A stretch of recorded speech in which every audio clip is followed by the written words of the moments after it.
Dang, it's the other way. We gotta flip it.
Okay, 1 minute.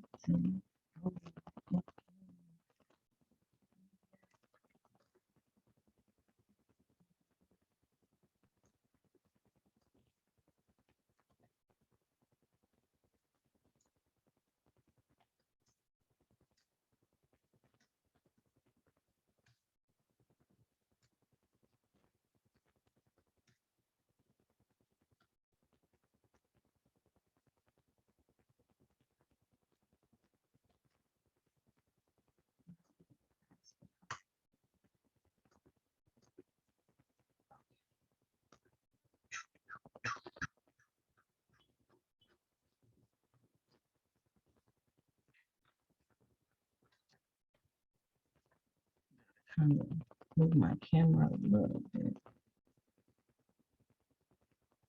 All right, we're in here. Let's see.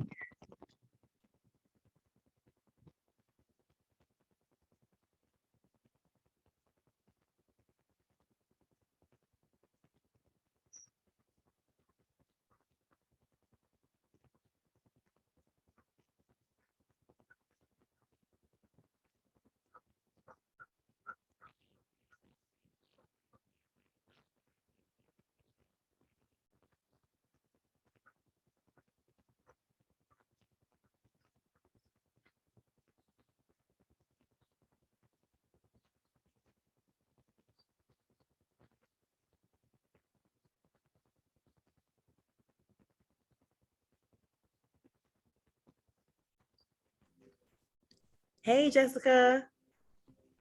Am I pronouncing that correctly? Oh my goodness. Yes.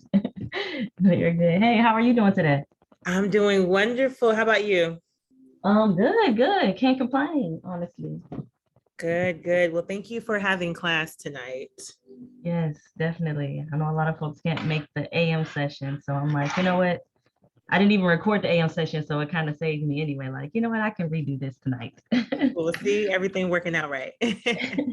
Exactly. So I have it recording already so I don't forget. Because that was my problem last workshop we had. I was forgetting to press record every single time. Oh no. But not this go around. They ain't gonna catch you up now. You got it. Exactly, I do actually. All right. Give it a few more moments, let people come in. Yes. I think people are now.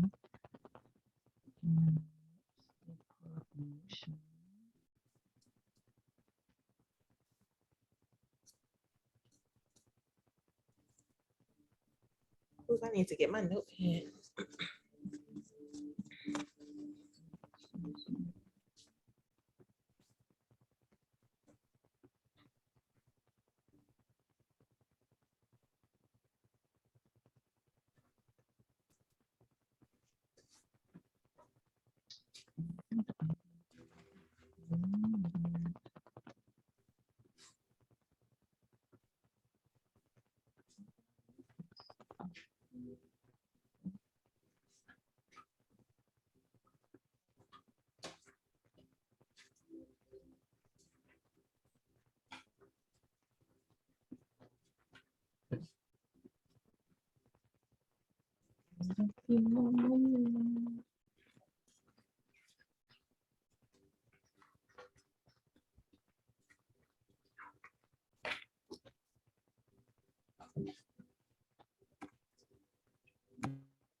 Let's see what's going on in Discord. Okay. Mhm.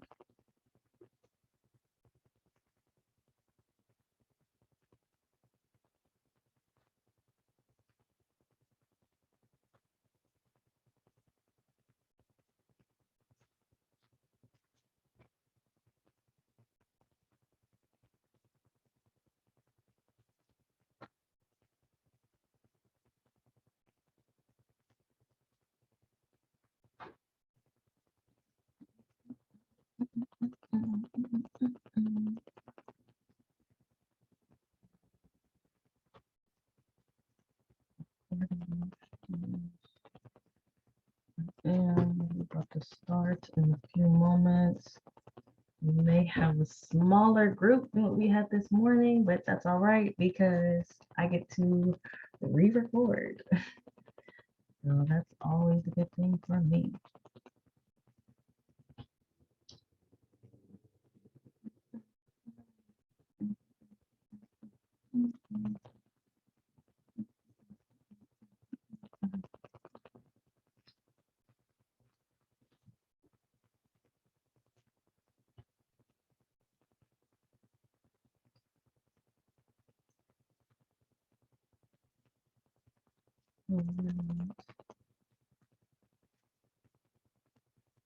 About to start in a moment. If any of you guys are not in Notion, can you send me your email in the chat so I can add you to Notion and you can follow along with the material? Yeah, so if you're not in Notion, send your email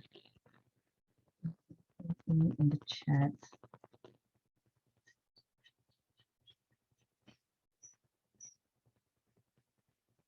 Okay, yeah, cool. I see a couple of you guys. Let's do this one.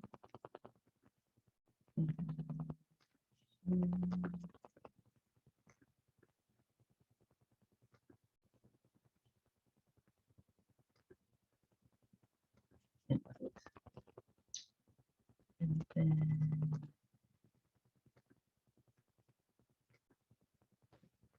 email here. I do this manually, unfortunately.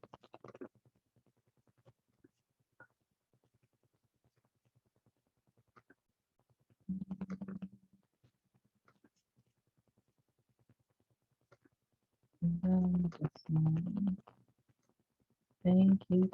Thank you. Notion.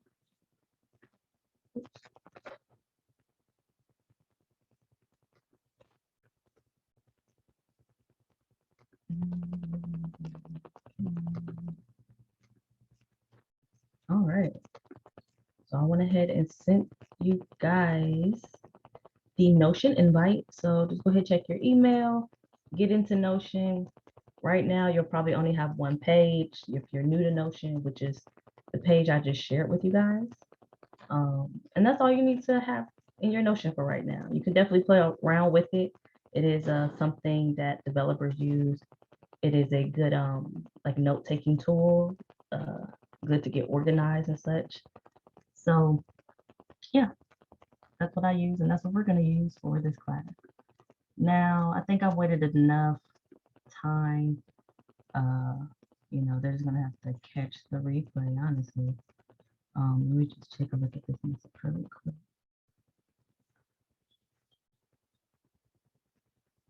Okay, I'm going to catch it on the flip side. All right, so let me go ahead and start here.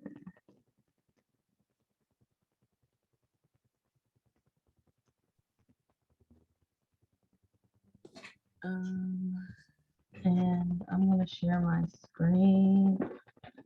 But yes, let's go ahead and get this thing started, okay? A little smaller crowd than what we had earlier, but that's okay. Like I said, pull this up here. All right, so I just want to welcome you guys to the computer networking course, right? It used to be the CCNA exam prep course, but it is no longer. We have more things added on than just the CCNA exam. We have blockchain services, we have coding, Python, JavaScript, web development, all type of things added into this course. However, we are going to start with the CCNA exam topics to study and learn about computer networking in general. Why we choose this Cisco exam topics, that's because Cisco is the leader in IT in the world, right? IT solutions in the world. Anytime you go out and do any type of contract work as far as computer networking is concerned, you are going to work with Cisco systems, whether that's a desktop phone or that's a router or server or whatever the case may be. You're definitely going to work with Cisco systems, software, hardware, all of it. So why not learn it? Why not get the basics of how computers speak so we can definitely increase our income through tech. Now, that's what this whole premise is about.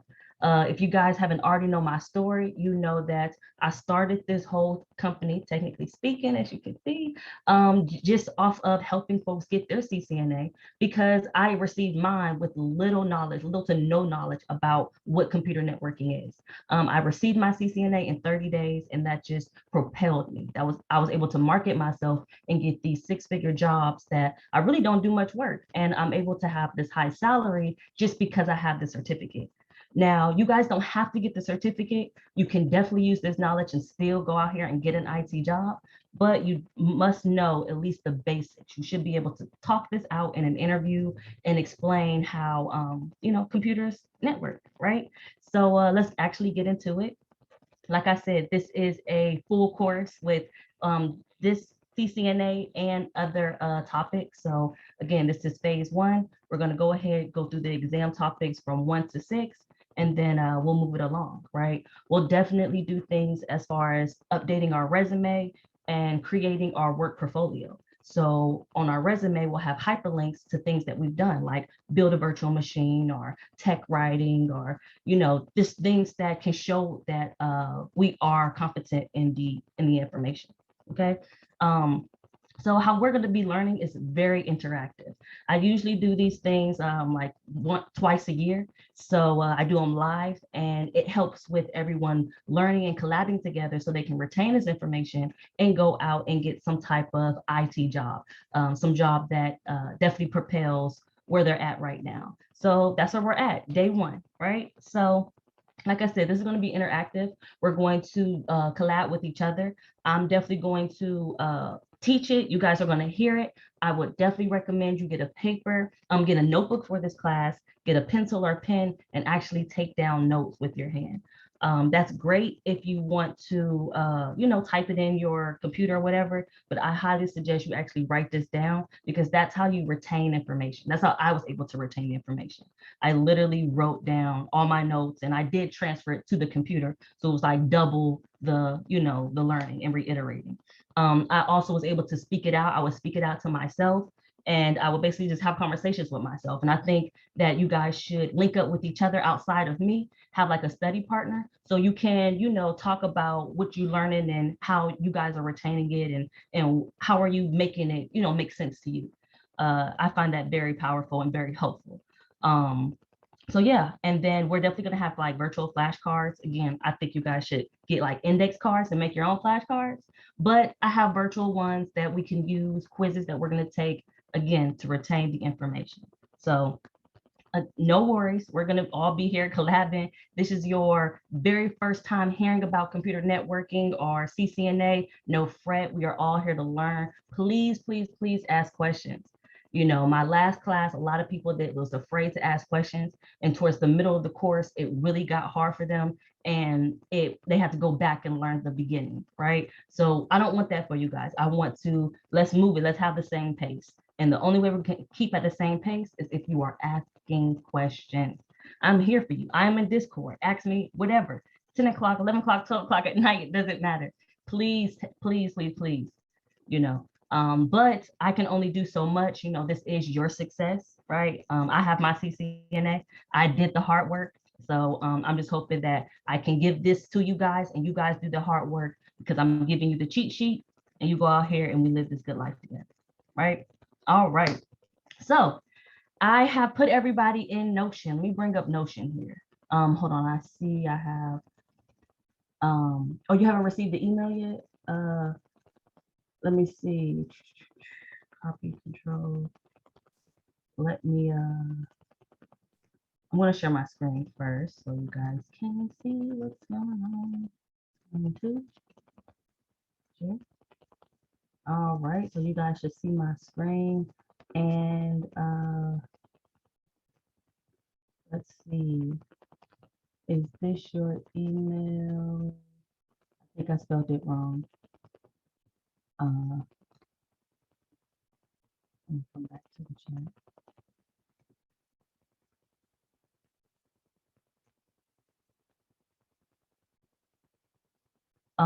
Refresh your email and check it again. You should have it. Okay, I'm gonna do it right now. Yeah.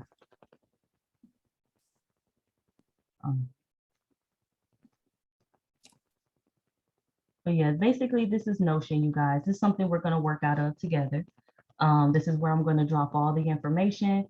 I'm gonna drop the links to where you can watch the playbacks of these classes. Just starting off, welcome to this course, right? Tells you a little bit of something right here. If you have any questions, reach out to Discord first. You can definitely email me, support@technicallyspeaking.com. That's totally fine. I check my emails like once a day. So Discord is really great to just like get access to me immediately. I definitely see that upon like, a couple minutes. Won't even take me an hour and I could just shoot you guys something, direct you somewhere. So please, Discord. I can't stress it enough. It's not much information right here because this is day one, but you definitely want to start here. Welcome email. I don't know if you guys got it. If you're not a part of the, if you're not a member of my site, then you probably didn't get the email. So I would definitely suggest you become a member of the site. But let's start with the syllabus, right? Phase one is the CCNA. That's what we're talking about, the exam topics. You can click here for instructor. For me, if you want to, get my information, it's the same everywhere. This description just gives you a little description of what we're going to do, right? Talk about the CCNA. This CCNA that I designed this for it to be for newbies, right? To figure out their path, their path they want to take in tech. A lot of times I don't feel that you should just go in and just get your CCNA exam when you don't know exactly what you want.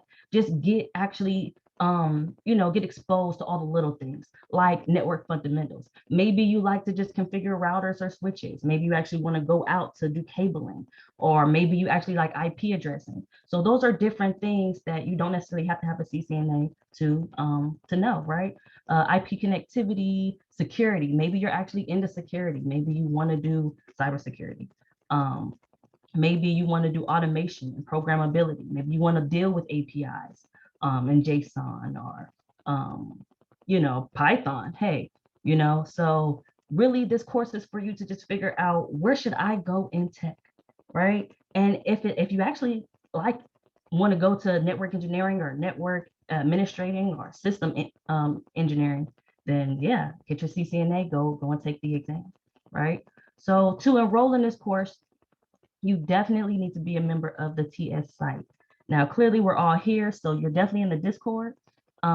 So you definitely need to be in the TS site so we can enroll you in the course. You kind of see the playback of the last course. You can kind of use multiple resources to help you understand and help you retain this information, okay? So if you are not familiar, let me pull up really quick just so I can show you guys that you can go to my site, okay? If you're not a member, technically speaking, it's long, I know, please spell it right. But go here and up at the top, it'll have, you can put your email here too if you want. You can close out. At the top, it'll have something like a login. I'm automatically logged in, but I want you to create an account if you already don't have it, right? Let me move this on. And then once you create your account, you'll be able to go into programs and see what programs you are involved in. And I only have one program. It is this one. I haven't changed the name. It still says CCNA Exam Prep. Let's just keep it at that. But yes, you'll be able to view the program and see what we did last workshop, which was last year. This is the first one this year. So yeah, you'll be able to see some stuff. Use this as a resource, and we're gonna make new videos. Let's go ahead and minimize that. Now, go ahead and get to that. So also what I do recommend is that you have a laptop, computer, desktop, however, but you definitely need a personal computer, a PC. Yes, you can use this on like a tablet. You can do this even on your phone, believe it or not. However, it makes it harder. So I would say get a personal computer. I would highly suggest you get a Windows. Mac is great, I am an Apple hater, even though I have an iPhone, but I think that at least for a newbie, Windows is best because it's open source. Apple is very proprietary.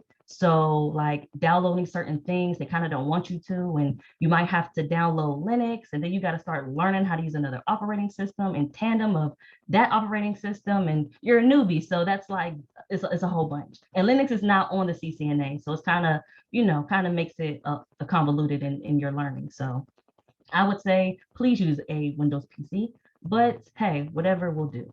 I'm not hating. Stable internet connection. My internet connection is a little lagging, so but it's okay. At least you guys can definitely hear me, see the material, and that's what I want from you guys. Make sure that it is stable in some sense, and a study partner.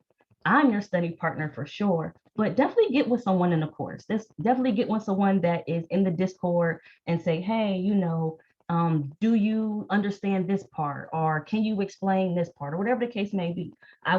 I really want you guys to collab together to be able to retain this, because that is honestly, that's the way to success. We have to just talk to each other, talk it out, because it's going to stay in our brain. Because again, this is all about increase our income through tech. Now, you have to do this. It's going to get really hard, and you have to do this hard part in order for it to be easy. You really can't put into your mindset that this is going to be easy, and then you're going to go get this six-figure job and live the laptop life, and everything's going to be great. I can't stress it enough. You are going to have self-motivation. You're going to have to talk it out. You're going to have to ask questions. This is, definitely going to test you, test your learning, test your discipline. But the reward is wonderful.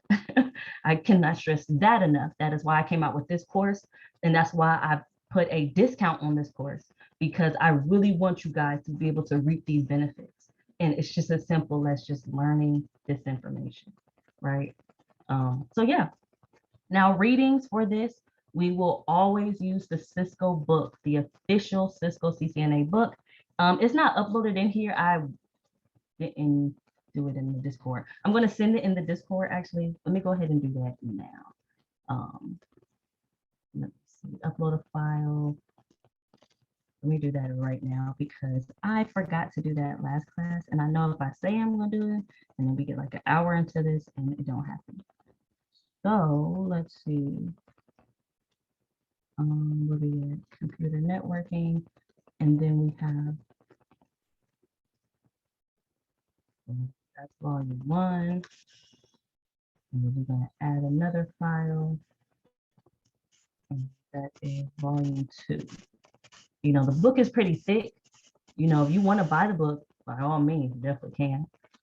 But hey, I have the PDF, the ebook for you. The real book, I think it's like $400.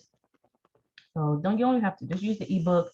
If you got a good printer, if you don't mind wasting some ink, definitely print it out so you can have it, you know, hard copy. But just use the ebook, you know, to supplement your learning. What's important with this, to why you should really use it, is because Cisco's going to use certain language that you need to speak. I can break it down in layman's terms the best way I can. However, you still have to be able to speak that high language, that high level language. And Cisco does a good job of that. It's just, if you're only using that Cisco book to study, it's going to be like, what the hell are you talking about? You know, they just use words and they say things that makes it more confusing. So that's why I try to break it down first, and then you go to the book and say, oh, okay, this is what's going on, instead of going to the book first, because again, it can get so confusing and so high level. So, but still use it, like I said. And then we have the exam topics. The exam topics is just, let me open it for you. Actually, it's not in there. Oh, yes, it is. It's right here. It is there. And then you just click on that, and it's the PDF of the exam topics, right? And this is what we'll be going through. This is actually the lesson plan, right? We're going to start off with network fundamentals, right? Network topology architectures. We're going to talk about cable interfacing, physical interfacing, cabling types, you know, cabling issues, TCP, UDP, you know, IP4 addressing. You know, these things are very granular in the communication between networking equipment, between computers. And we're going to learn all of this, okay? We're going to get in here, start configuring, and we're basically going to be like architects, right? We're going to have this next level knowledge that a lot of people don't have, and a lot of people of color don't have. And that's good, because now we are in a room where a lot of people don't have access to, you know? So as you can see, I'm just scrolling down. You see, there's a lot of information, but it's okay. We're going to do it together. And a lot of this is just repeating. It's just repeating and going a little deeper. Security probably be fun with you guys because, you know, we get to set up a rogue server and do some DHCP snooping, which is snooping packets to try to get into, you know, try to get the computer to get the information from you. You know, we're going to go into wireless, go into the GUI, you know, and then we're going to end it with actually calling APIs, right? Get. We're going to say, hey, let's get something, let's post something, let's delete something. And yeah, it's going to be good. It's going to be fun. It's going to be interactive. All this stuff that we've learned all over on these exam topics, we're going to be able to add at least about 40, maybe even 50% to our work portfolio, right? So automatically we're coming out the gate with experience, okay? So this is going to be good. So let's go ahead and close this. So make sure you guys are in it in Notion, so you can get all of this together and you can see what we got going on. So going back to the beginning, if I can. There we go. Like I said, I will be adding things here. We kind of did a little bit this morning, and that's kind of what I'm just going to go over a little bit real quick so you guys can know what we talked about. probably know a little bit more, but you will be caught up on what's happening, right? So starting off, now before we even go into this, do anybody have any questions, comments, concerns? I see something in the chat. Resend it to you. Yes, you guys are not getting it. I'm not sure what's happening. Did you get it, Elle? Did you receive anything? I don't know what's happening. No, I haven't gotten it, but I did go and sign up on the website because I hadn't signed up prior to. And I just refreshed and nothing came through. Okay, okay. You probably gonna have to look in your junk mail. Yeah, I checked my spam folder and it's not in there either. Okay, I'm going to invite. Invite again, and then let me go back to this chat. Okay, boom. Copy and send it here. Actually, what I can do, honestly, is put the link in the chat, and you guys probably can just click on the link. Invite. Where's the link at? Copy. Copy. Okay, copy. And then let me go to the chat. Let me say to everyone. All right, boom. Click on that and let me know how it works for you. All right. I see you shaking your head, so that probably means that's doing something. Or no? I'm checking right now. Yep. Okay, so it took me to that page. Notion. Cool. So yeah, y'all go ahead, click that link, take you to Notion. I will definitely drop that in the Discord because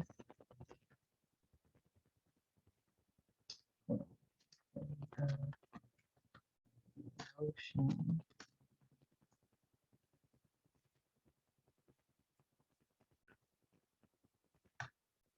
All right, cool. So boom. You guys can have that. Let me clear out of that.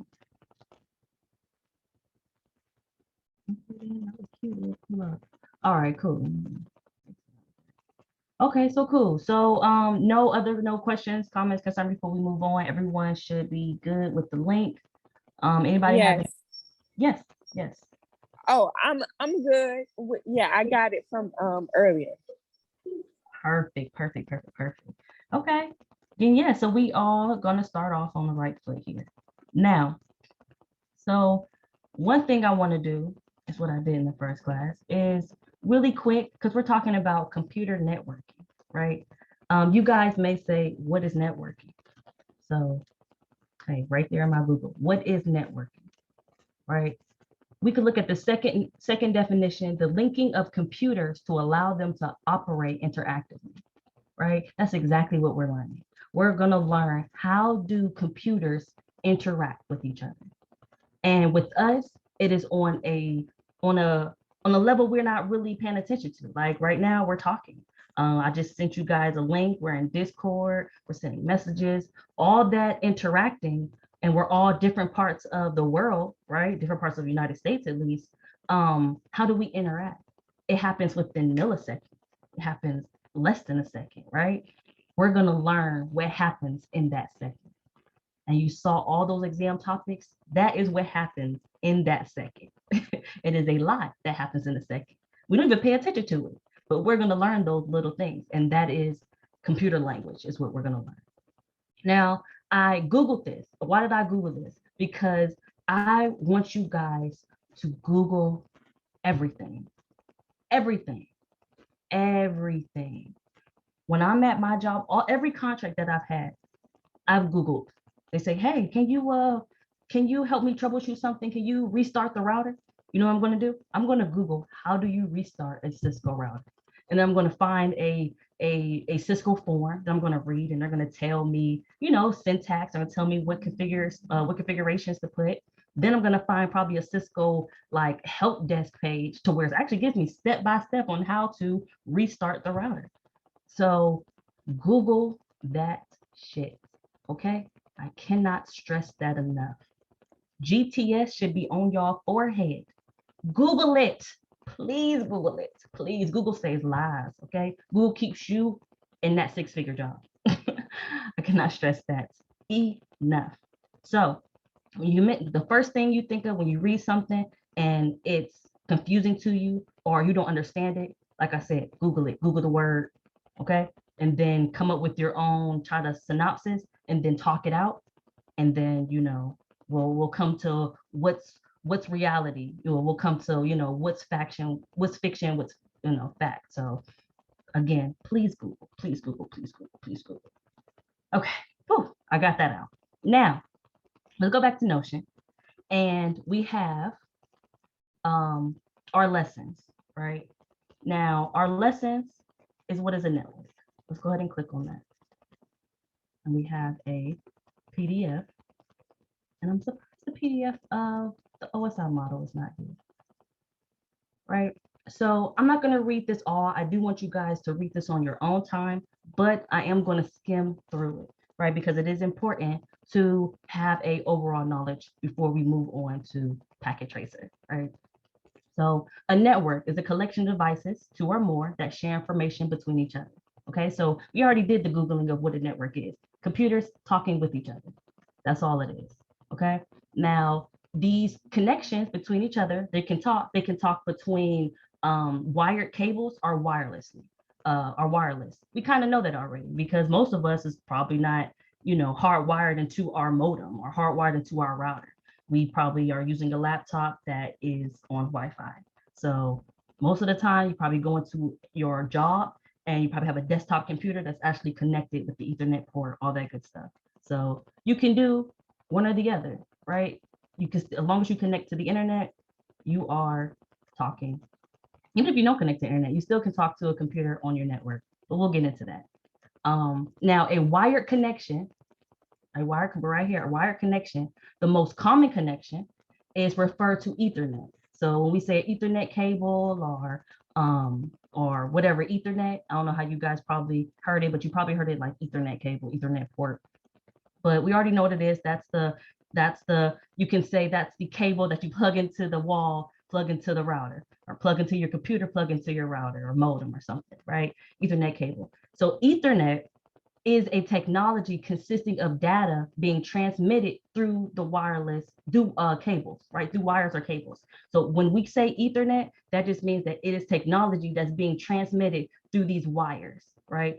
I wish I had a cable with me right now, but the Ethernet cable, it has like, you know, it has like 5 wires in it and it's interconnected and, you know, it's electricity going through it and whatever. That technology is called Ethernet.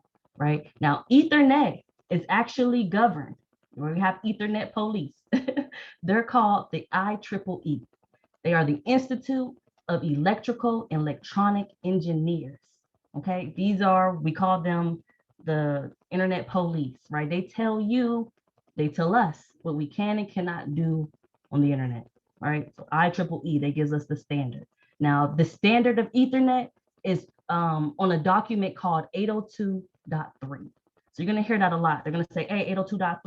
You're going to hear that verbiage a lot in the field. That means Ethernet, right? So that's important to know. That's actually going to be on the exam. So take that down. This tells you a little bit more about IEEE.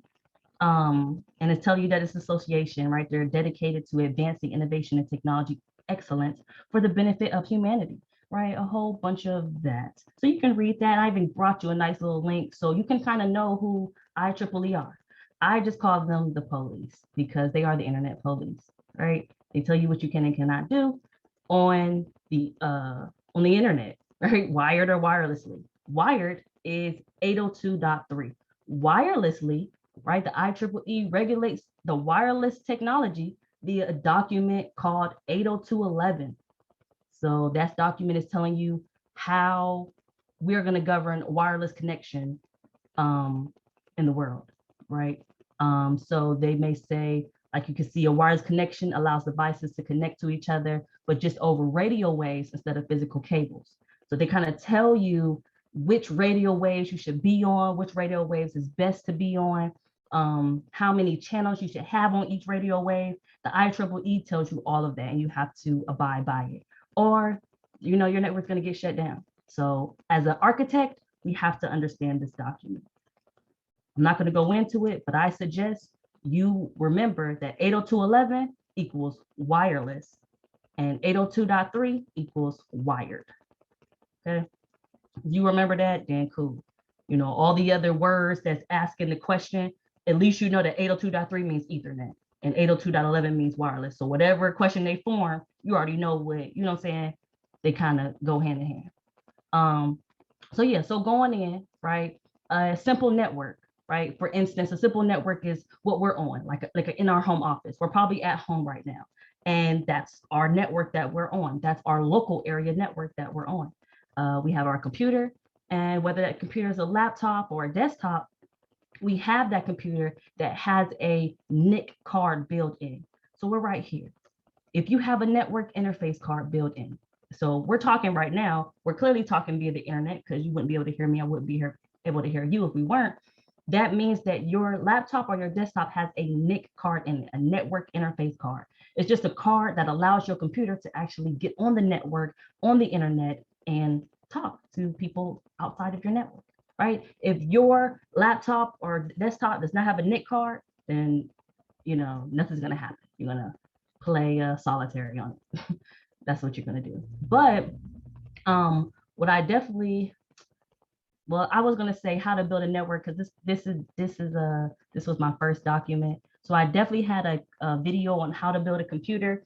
I actually went through some type of like internship to where I was an IT generalist, and we would fix computers, we would re-image them. So I worked in a call center, and a computer was messed up. I would go get that computer, bring it to the IT room, open that computer up, and check its components. Right now, since I was an intern, it was more of a learning environment. So we would literally just get computers, open them up, take them apart, or the mentor would take them apart and then say, hey, put the components back together. So I knew how to put the motherboard in, the SATA cables, add it to the CD-ROM, you know, add like, you know, the power cable, you know, the CPU, all of that. I put all that together and even reseat the CPU, like I said, and yeah, get it back up and working. And then put software on it, which would be Windows, of course, and you know, get it up and running. Put the necessary applications on there because the call center was big. It was like Walmart, Netflix, all these different things. So I would put proprietary applications, and it was pretty cool. But what I did find out was that you know, the NIC card is definitely important. And when I got to networking, I'm like, oh, that's what that was. Because again, it was some really quick internship that lasted all of like a month, but I did learn. And when I came to learning computer networking, it started all to make sense of why I was doing the things I was doing. So anyway, just to go back to what we was talking about, I do have a video I may share, it may not, is old, but if you want to learn how to build a computer, we definitely can. I have an old computer. We can just, you know, hop open the Zoom and I can show you guys how to build one. All right. So from the computer, got your NIC card. So now you can get on the network. So from the computer, and you can do a wired connection or a wireless connection, but let's talk about a wired. You have your Ethernet cable, and your cable is going to go from the back of your computer to the router or modem or Wi-Fi box, whatever you want to call it. And if you're using wireless, obviously you don't need a cable, clearly. So it's connected. Now on your computer, you definitely, even though you're connected to the internet, you still have to have some type of operating system in order to navigate.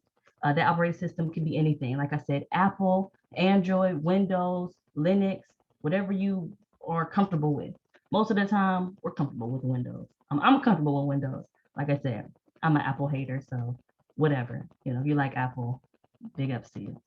Now, cool. So we have the software, and then we can browse the internet. We can do all things because it's a good, you know, good GUI, which is graphic user interface. So it's good user interface, especially Windows, Mac, easier than Linux and all your other operating systems.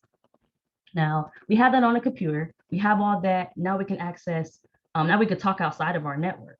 Now let's talk about networks, right? These are the different types of networks. We have what's called a PAN, personal area network.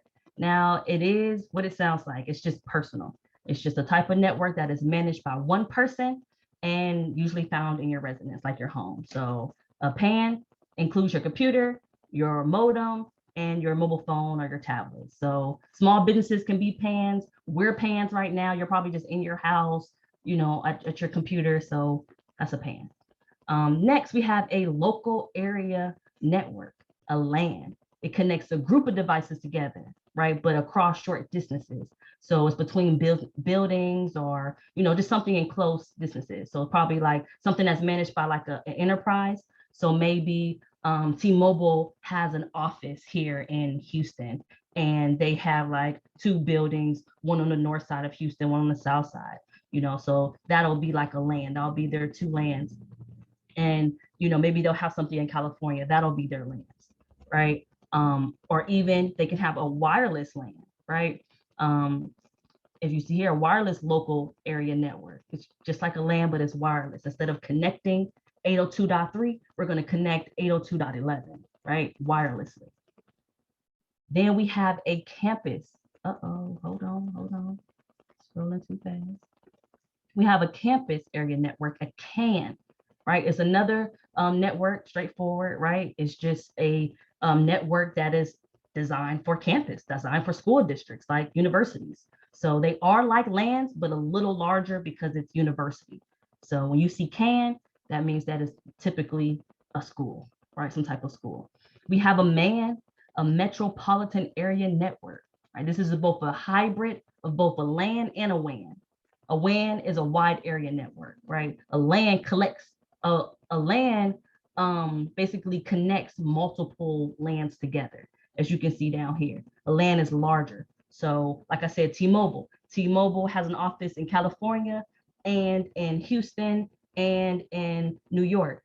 And all of that is, they can all speak to each other in a private network. That's their WAN. That's their wide area network, because they have to talk far from each other, right? Maybe there's an office in Japan at T-Mobile. We still can talk to them in our own private network because we're on our own WAN. And we would get this from a service provider. So I did work at T-Mobile. And when I did work there, our service provider was some of our on our own network, because we are a telecommunications company, but we also have another service provider, which was Bandwidth, and we use their network to piggyback off of the towers, so we can expand our network range and users can use our network. So we had our own private WANs that only we would communicate over, and that was again proprietary to our network, and it was a WAN, right? So remember, MAN is metropolitan. Metropolitan, a hybrid between a local and a WAN, right? More like a city town. When you think of a town getting together, maybe something like a court system. That's more like a MAN. And then we have our WAN. Like I said, it's to connect multiple LANs together. And then we have a VPN, right? We should all be familiar with the VPN, a virtual private network, right? It's just for you to be able to mask your IP address when you are using the internet.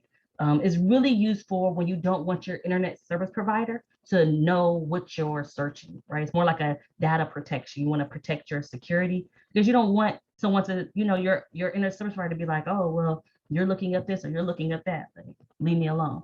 Now, as far as enterprise, obviously we use that because we are sharing files between each other. So there's no need to share that for the whole internet to see, especially if, let's take, when I worked at T-Mobile, let's just say I'm sharing out financial reports. We don't need everyone to see that. So I need to get on the VPN so I can share that securely.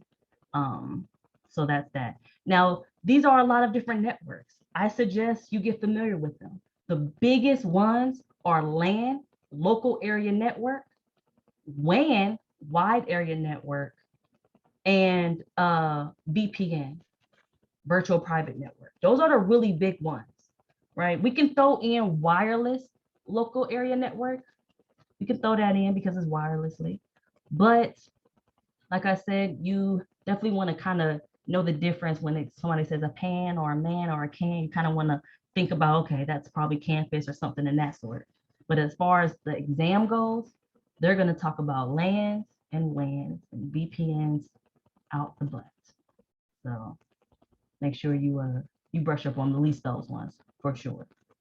Okay, so going on. So now we have these network types, right? We have these different networks, whether it's a small network like a PAN, getting a little larger like a LAN, or really big like a WAN. We have all these networks. Now these networks are classified into different types of topologies or architectures. That means that they are designed, they are set up a specific type of way. Now, a topology, let's look down here. A topology is the physical or logical, right? So it can either be physical or something that is logical, your mind, layout of a network in the terms of how it's linked with this data. So let's go in a little more. Let's go down a little more. So we have a topology.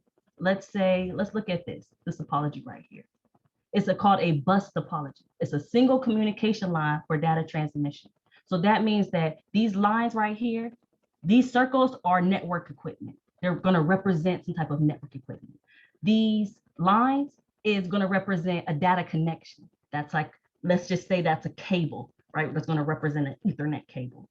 So the topology is a physical or logical. So the bus topology either is going to be physical, meaning that a computer's right here, that's connected to another computer right here, that's connected to another computer.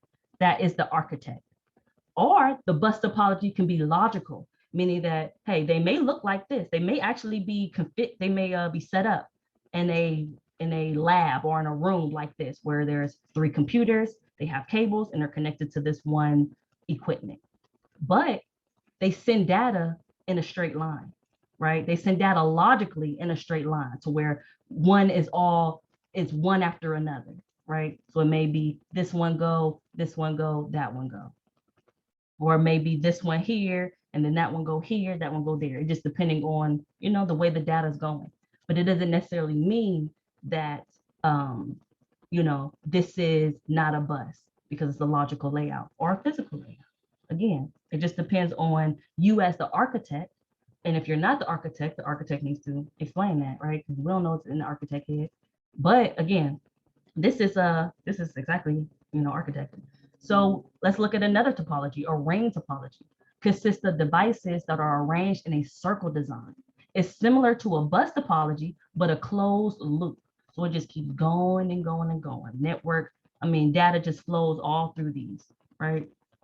So topologies are architectures. That is how it is laid out, physical or logical. That's how the network is laid out. So get familiar. We're not going to go through all of them.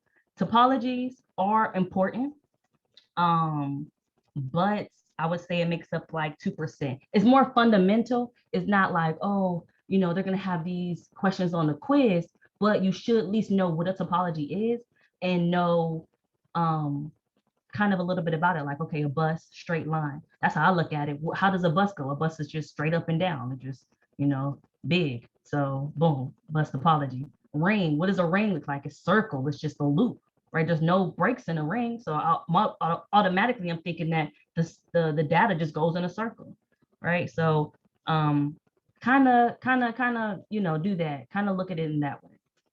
Now moving on, we have mesh topology. A mesh is just all the network devices just interconnected, as you can see right here. Very redundant, has availability. I can't get at that. And most important is, high cost, and it's complex to have all these devices interconnected. So, you may not see a mesh out there and nowadays, but hey, you may be the one to configure it, who knows? But going on, topologies, can't stress it enough, can be logical or physical.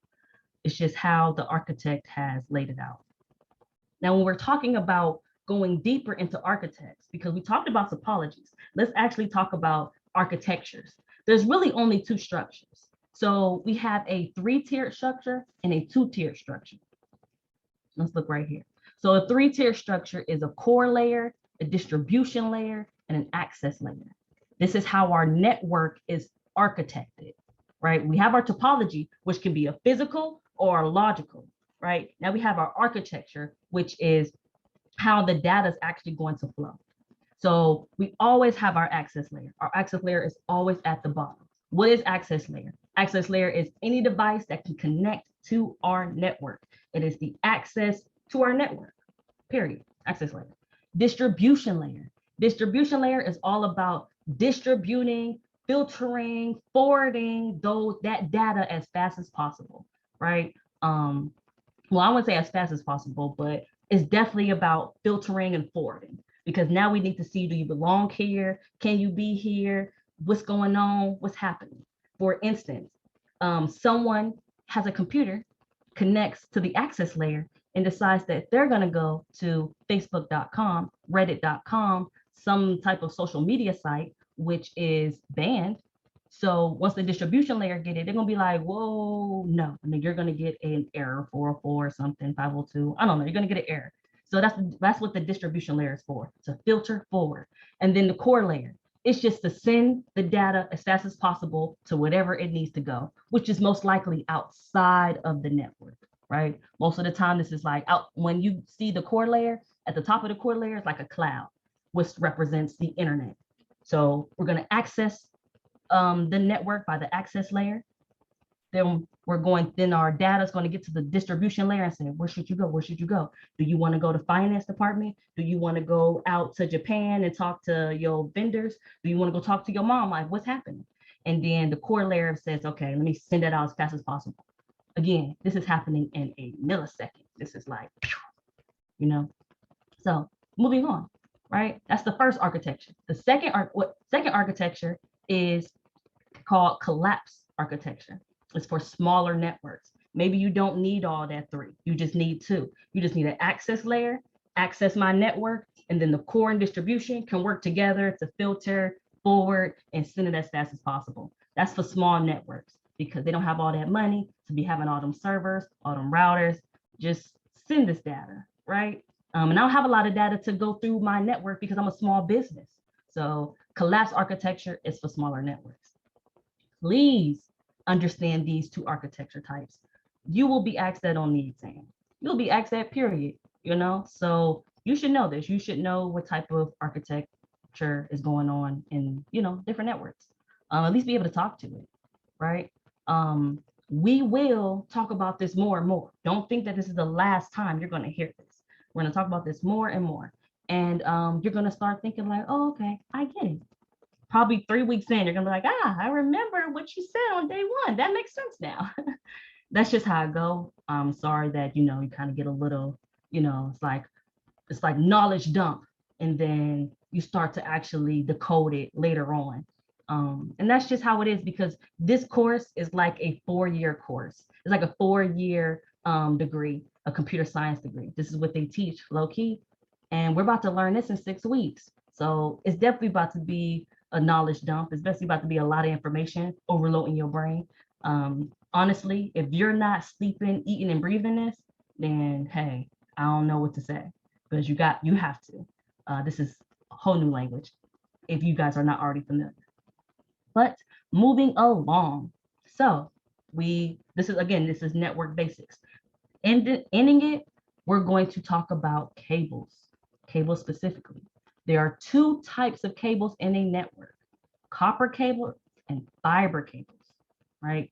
Cables transmit data.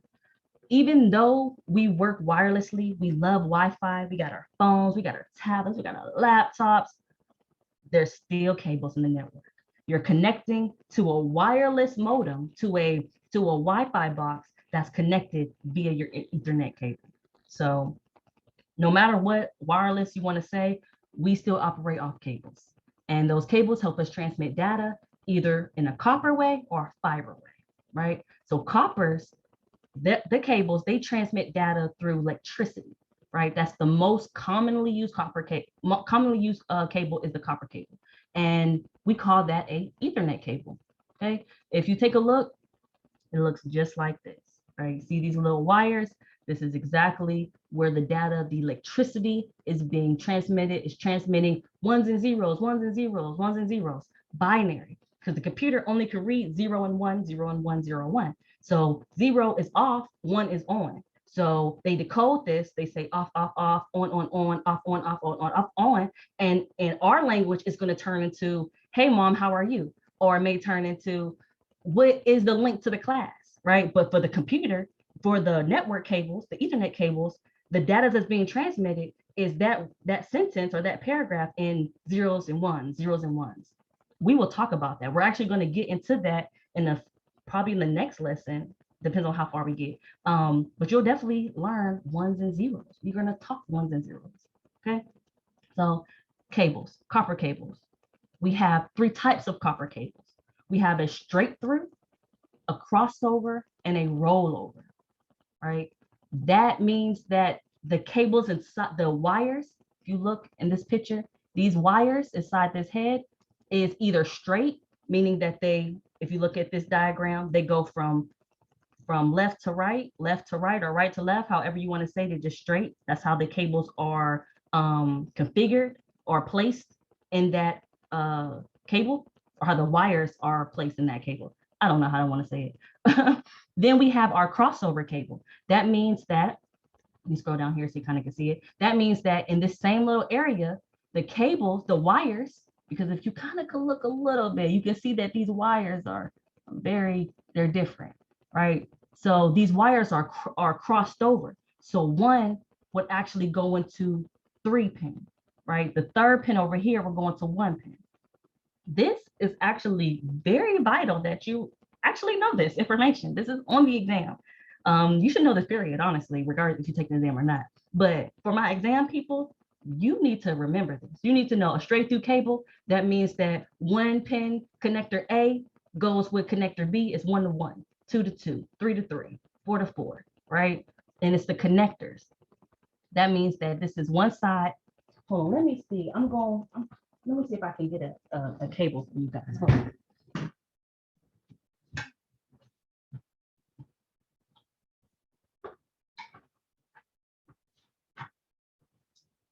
Okay, I'm back. So I have see, so boom.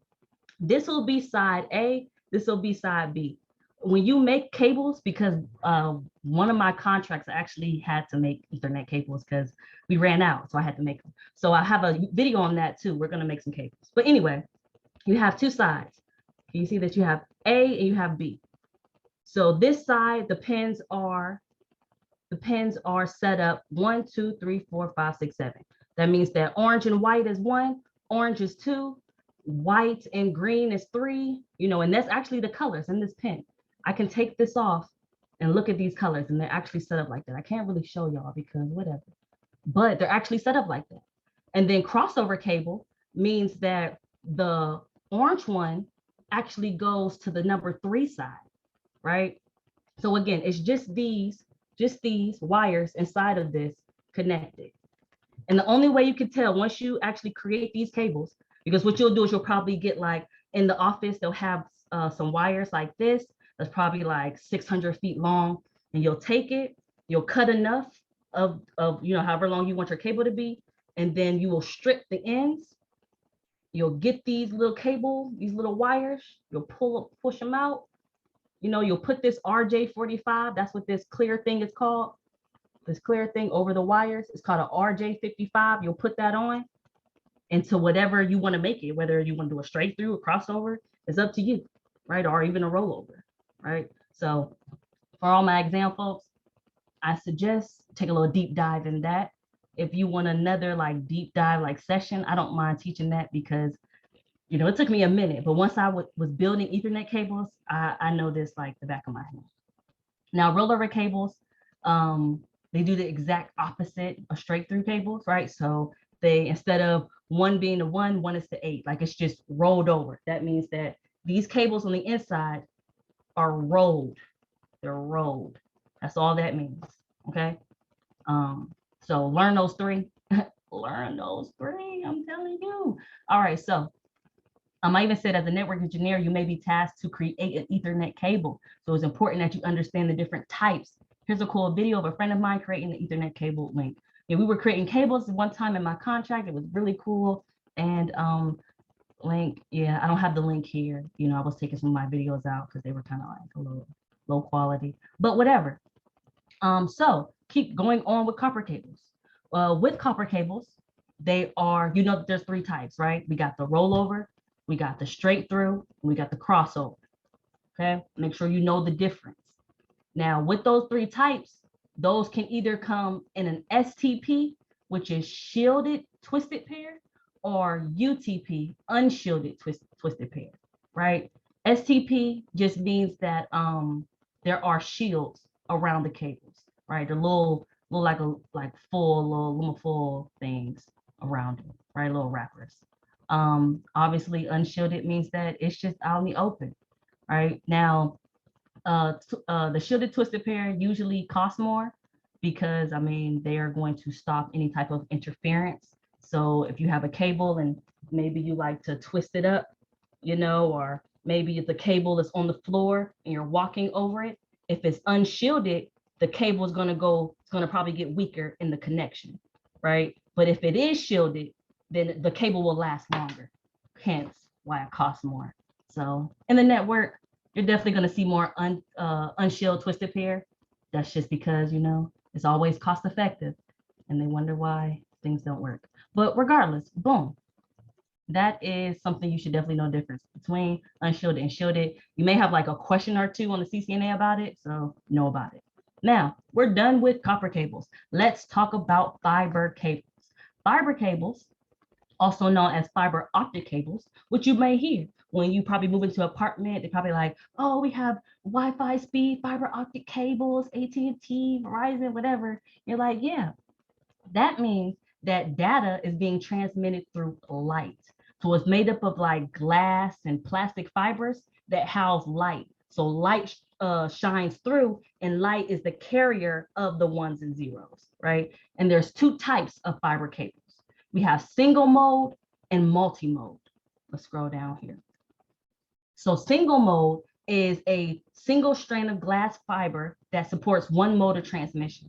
That means that it's going to support send or receive, right? It can run for a very long distance, and you know it's very expensive compared to like multi-mode, right? Multi-mode supports multiple modes of transmission, right? But they are used for smaller distances. So single mode can travel really far, but multi-mode can't travel that far. But it can do both transmissions, send and receive. So definitely understand the different types of fiber cables and know that fiber transmit data through light, right? Copper transmit data through electricity. So please know the difference because that's like an easy question to get wrong. Like, you know, don't get those questions wrong. We want to, you know, get the easy questions right so we can kind of gamble on those hard questions. So when choosing the right cable for the job, you just have to know the specifics and what type of connection is required, right? So whether you're wiring an apartment complex for internet connection, fiber optic cables, or maybe what you use, right? Or if you're trying to connect the desktop computer to your router home, a copper cable would be the best choice, right? But just make sure you know that how data is being transmitted through these cables are through light, which is fiber, or electricity, which is copper. Okay, so that was basically a little rundown of the network basics and what it consists of. And again, that is in the Notion, so you guys can definitely review it a little more, go through the paragraphs and actually get an understanding of what's happening. What I don't have here, what is a network? Let me see, what is a network? Actually, I'm going to make it a different section. I'm going to put the network. I'm going to put something here. Let me see, add, or maybe I can do a page. Should I do a page? I don't know. Actually, yeah, I'm going to do a page. I'm gonna say OSI versus TCP IP model. That's what we're gonna start with, right? Because that is something we need to learn. So let's do a file. What type of file we're gonna add? Choose a file. Let's do computer networking course. I think it's this one. I think I got two. I don't know why I have two in there. But regardless, we're moving on. Now before, let me pull that up here.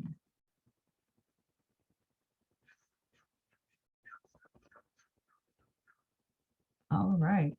So we talked about network basics, what a network consists of, right? So now you should know what components create or make up a network. So if my computer wants to send your computer some information, if you want to talk to me, you know exactly what the components to have. You say, hey, you need a computer or some device that connects to the internet. You need some device that connects you to the internet, which is a router or a modem or something. You need operating system, whether that's an Android or a Mac, Apple, whatever. You know these things. A NIC, an interface, a network interface card is in your computer.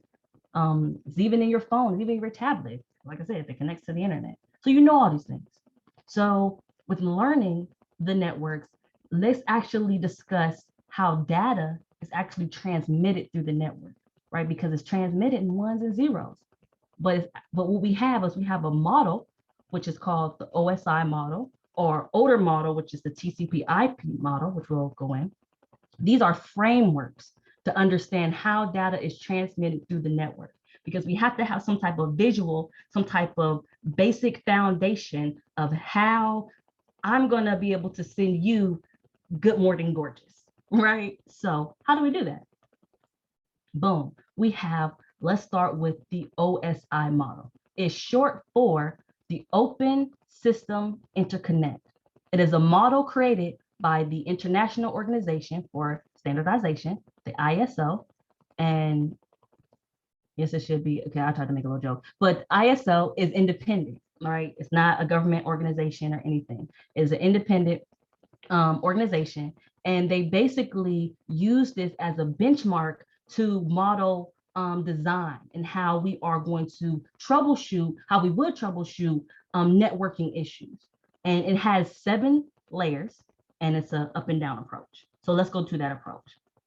OSI layer, OSI models. We have one, the physical layer, right? You can start from 7 to 1, or you can start from 1 to 7. Now, for me, I like to start at 1, right? It's 1. That's why I don't like to start at 7. And I like to start at 1 because it's the basics. It is the physical. It is how we're going to connect. So physical, number 1 is sending data on a physical wire. That's the physical layer. So the ones and zeros that transmit through copper or fiber, right? That's layer 1. That's the beginning of data. The second layer of data that's being transmitted through the network, right? So let me just give you a visual. I'm on the computer, I have my computer, and I decide to send an email. And the email says, whatever the email says, hello, how are you? And I want to send that to my mom. So I draft up my email, I pull up Gmail, I say, hey, how are you, mom? Put in her email address, and I click send. The first thing that happens is the data is going to go to the wires. Now, it's going to go wirelessly because I'm on Wi-Fi, but in turn, it's going to hit some type of wire. Okay. So once it hits the wire, it now hits a second layer in the network. And that second layer, well, let me go back real quick. Now, that first layer, the example of a first layer is like a NIC cable or a cable, right? Or a NIC card or a cable, right? Ethernet cable, fiber cable, or a NIC card. That's an example of layer 1. So once it goes through that, you have layer 2. Layer 2 reads the MAC address from a data packet. So again, the data is in ones and zeros. Now it's in packets, it's in clusters of ones and zeros. Those clusters of ones and zeros will have something called a MAC address on it. The MAC address is a unique identifier of your computer, of your device. Every device has a MAC address. Your computer has a MAC address, your phone, your tablet, all those things have MAC addresses. It is unique. Everyone has a unique one, and MAC addresses have, I believe, the ending. I I gotta look that up again. Is it the beginning or the ending of the MAC address is proprietary to the manufacturer? So you can literally look at your MAC address, take it, Google it, and it'll tell you that, oh, it was made by Samsung or it was made by HP or something. I don't know, but that's the MAC address. Once it reads the MAC address, it says, where should I take this? What device does this packet go to? Then it hits to a network layer. And it says, okay, so we are going to take the MAC address, it's going to go to this device.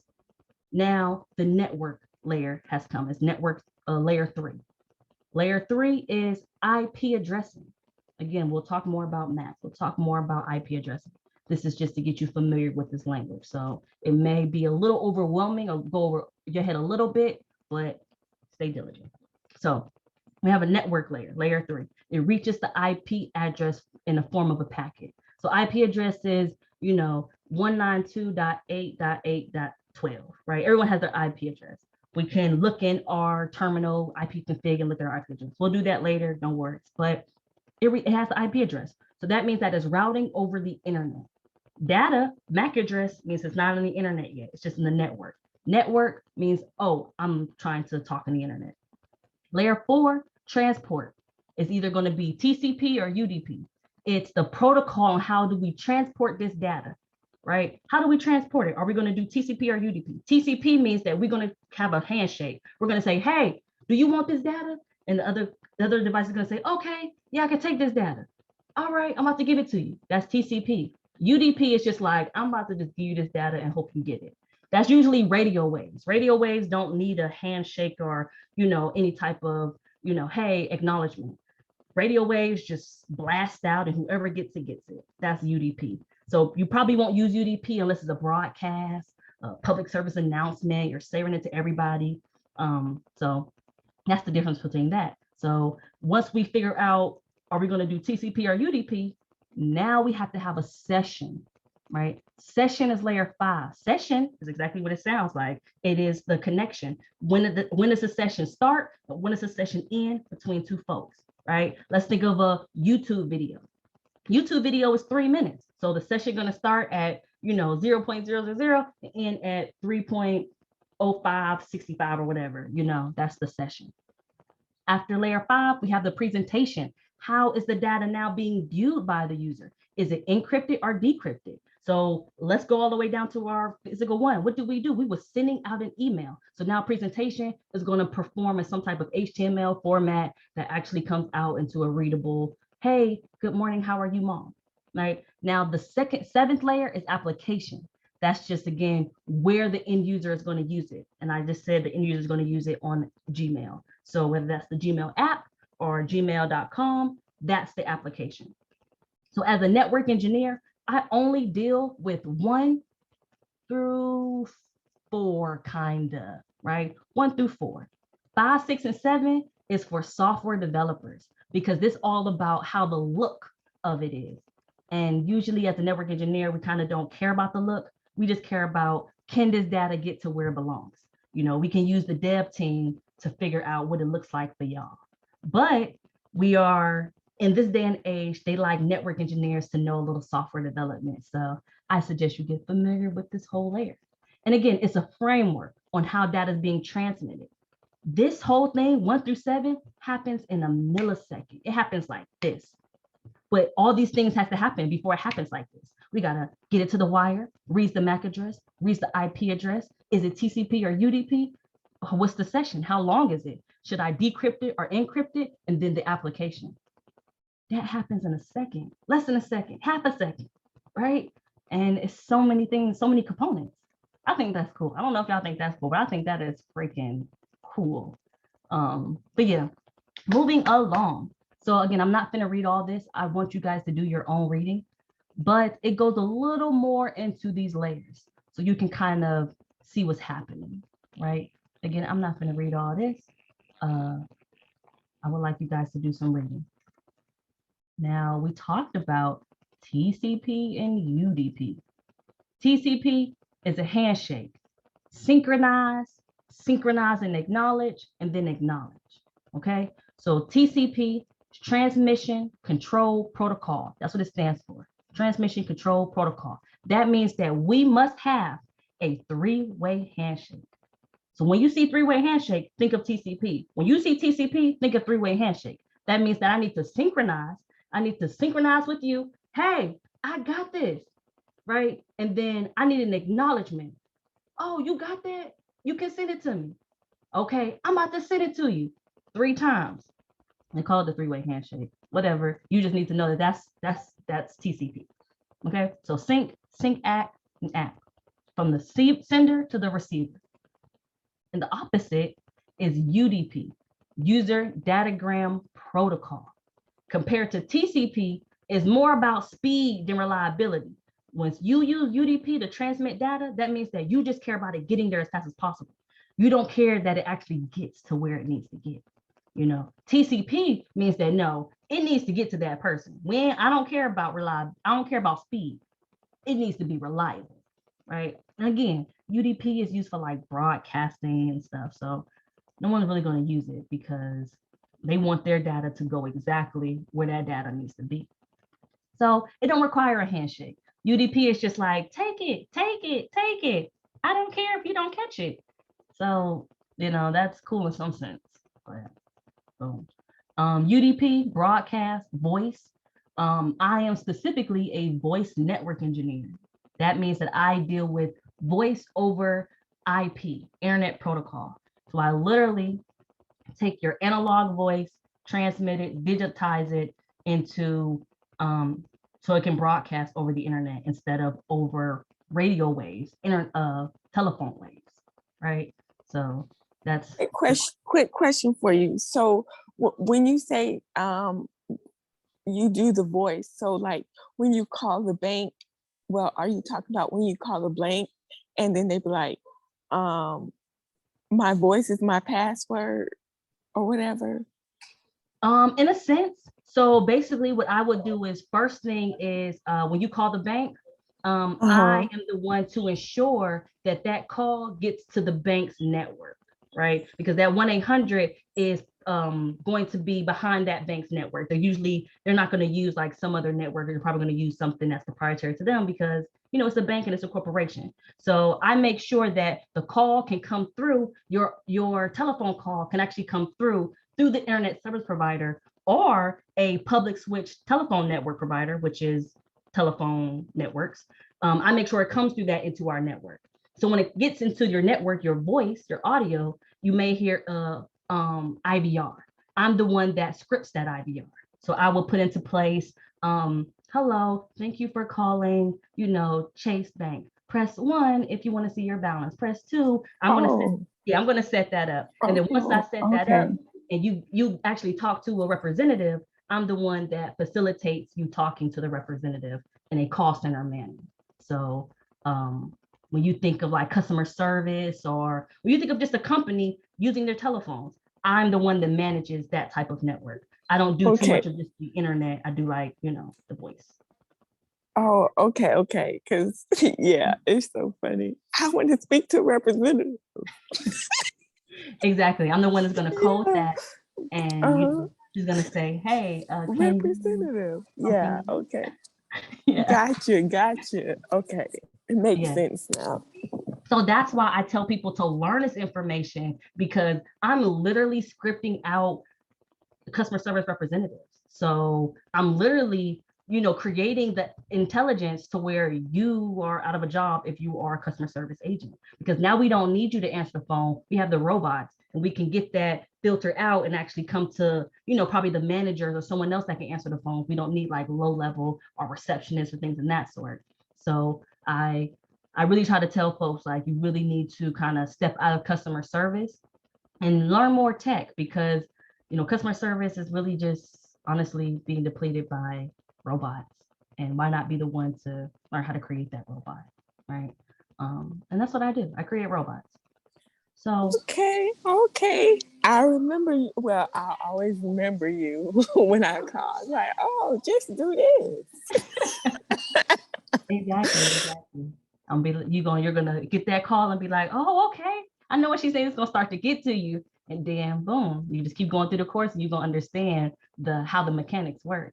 And it's really cool. Every time I learn, it's like a pool, right? It just gets deeper and deeper. It's like the ocean, it gets deeper and deeper. And it's so much to learn. Like I'm not at all an expert in this. I am just someone that taught myself the CCNA. I got the exam first try, and I went and got a 6-figure job.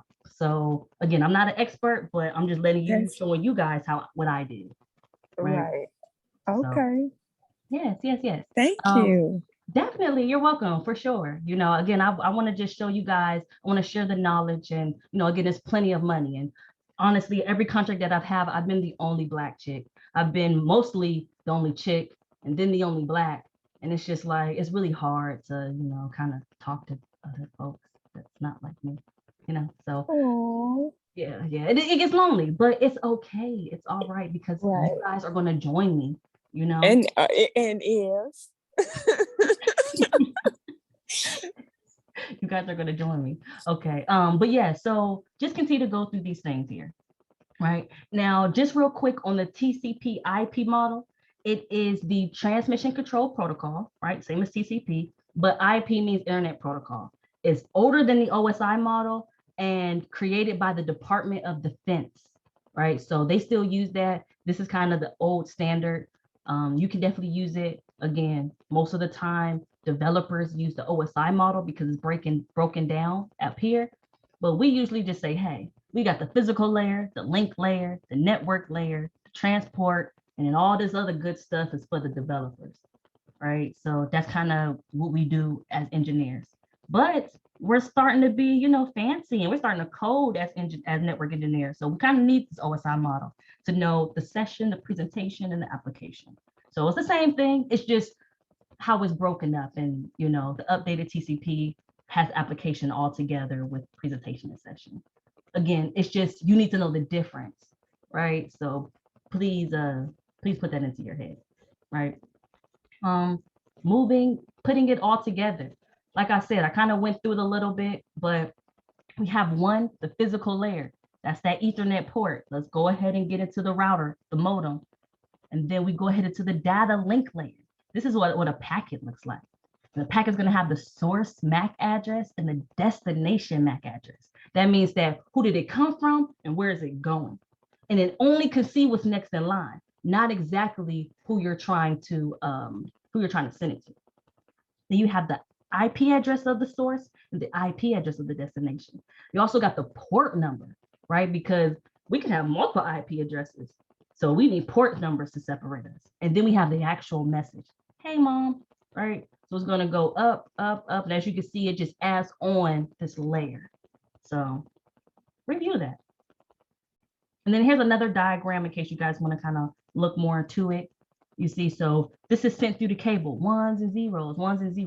It is transmitted into a packet. This is what the packet looks like. MAC address, right? IP address, TCP, upper layer data, and frame check frequency, which is FCS. We'll get into that. Don't worry about that. All right.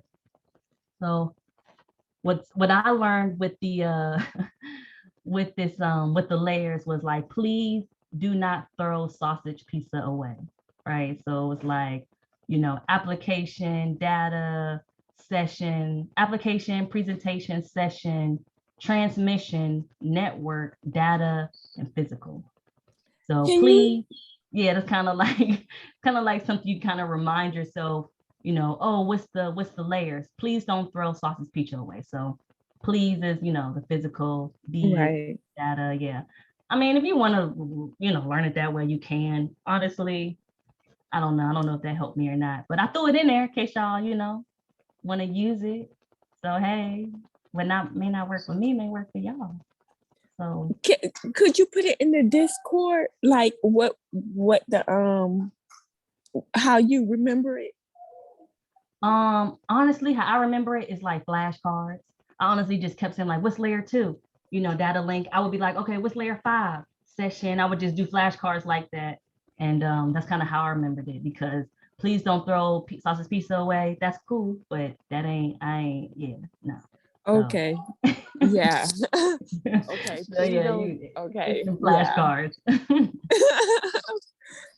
Okay, so and then just moving along, definitely port numbers. That's something that is on the exam, and that's something you should know, period. I deal with port numbers all the time, opening port numbers, closing port numbers, and these are port numbers, right? Port numbers are basically what the protocol, the transmission protocol is going to use. Is either going to use TCP or UDP by that port number. So as an example, we should know HTTPS, right? Which HTTPS? Hypertext Transfer Protocol Secure. When you go to a website, what do? You say HTTPS ://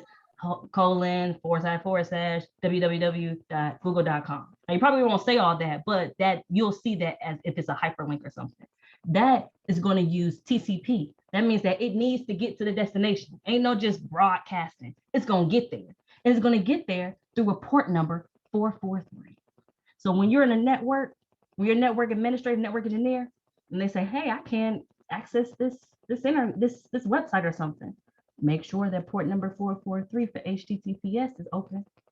All right. We'll get more into port numbers, no fret, but this is something you should I ain't gonna say you definitely need to get into this, right? Port numbers are, we should know the well-known port numbers because they go up to 1,000, right? From 0 to 1023. Those are well-known port numbers, but you should at least know these. When they say SSH, secure shell, how we get in remotely to a virtual machine or something, we use TCP, port 22. No worries, we'll actually start SSHing into computers, and you're gonna see that you're gonna need port 22 to get in. But this is for you to wrap around, head around. And then it says after this, do the lab. Okay, we'll see about doing all that. But you guys got some information. So I would say go over what is a network, an OSI TCP model. Let's see, I want to make this model. Oh man. Let's do chart. I don't know why my internet is slow today. So chart, let's do this.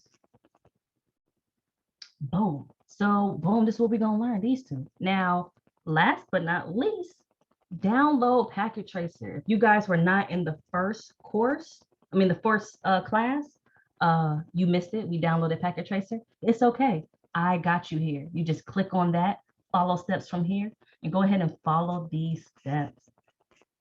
You're gonna view this course, and you're gonna be like, oh, you'll be redirected to Skills for All for Cisco website. Once there, enroll in Packet Tracer course to download the software and get started. Click on that. And then download Packet Tracer. Wait, go back. Wait. Yeah, go back quickly.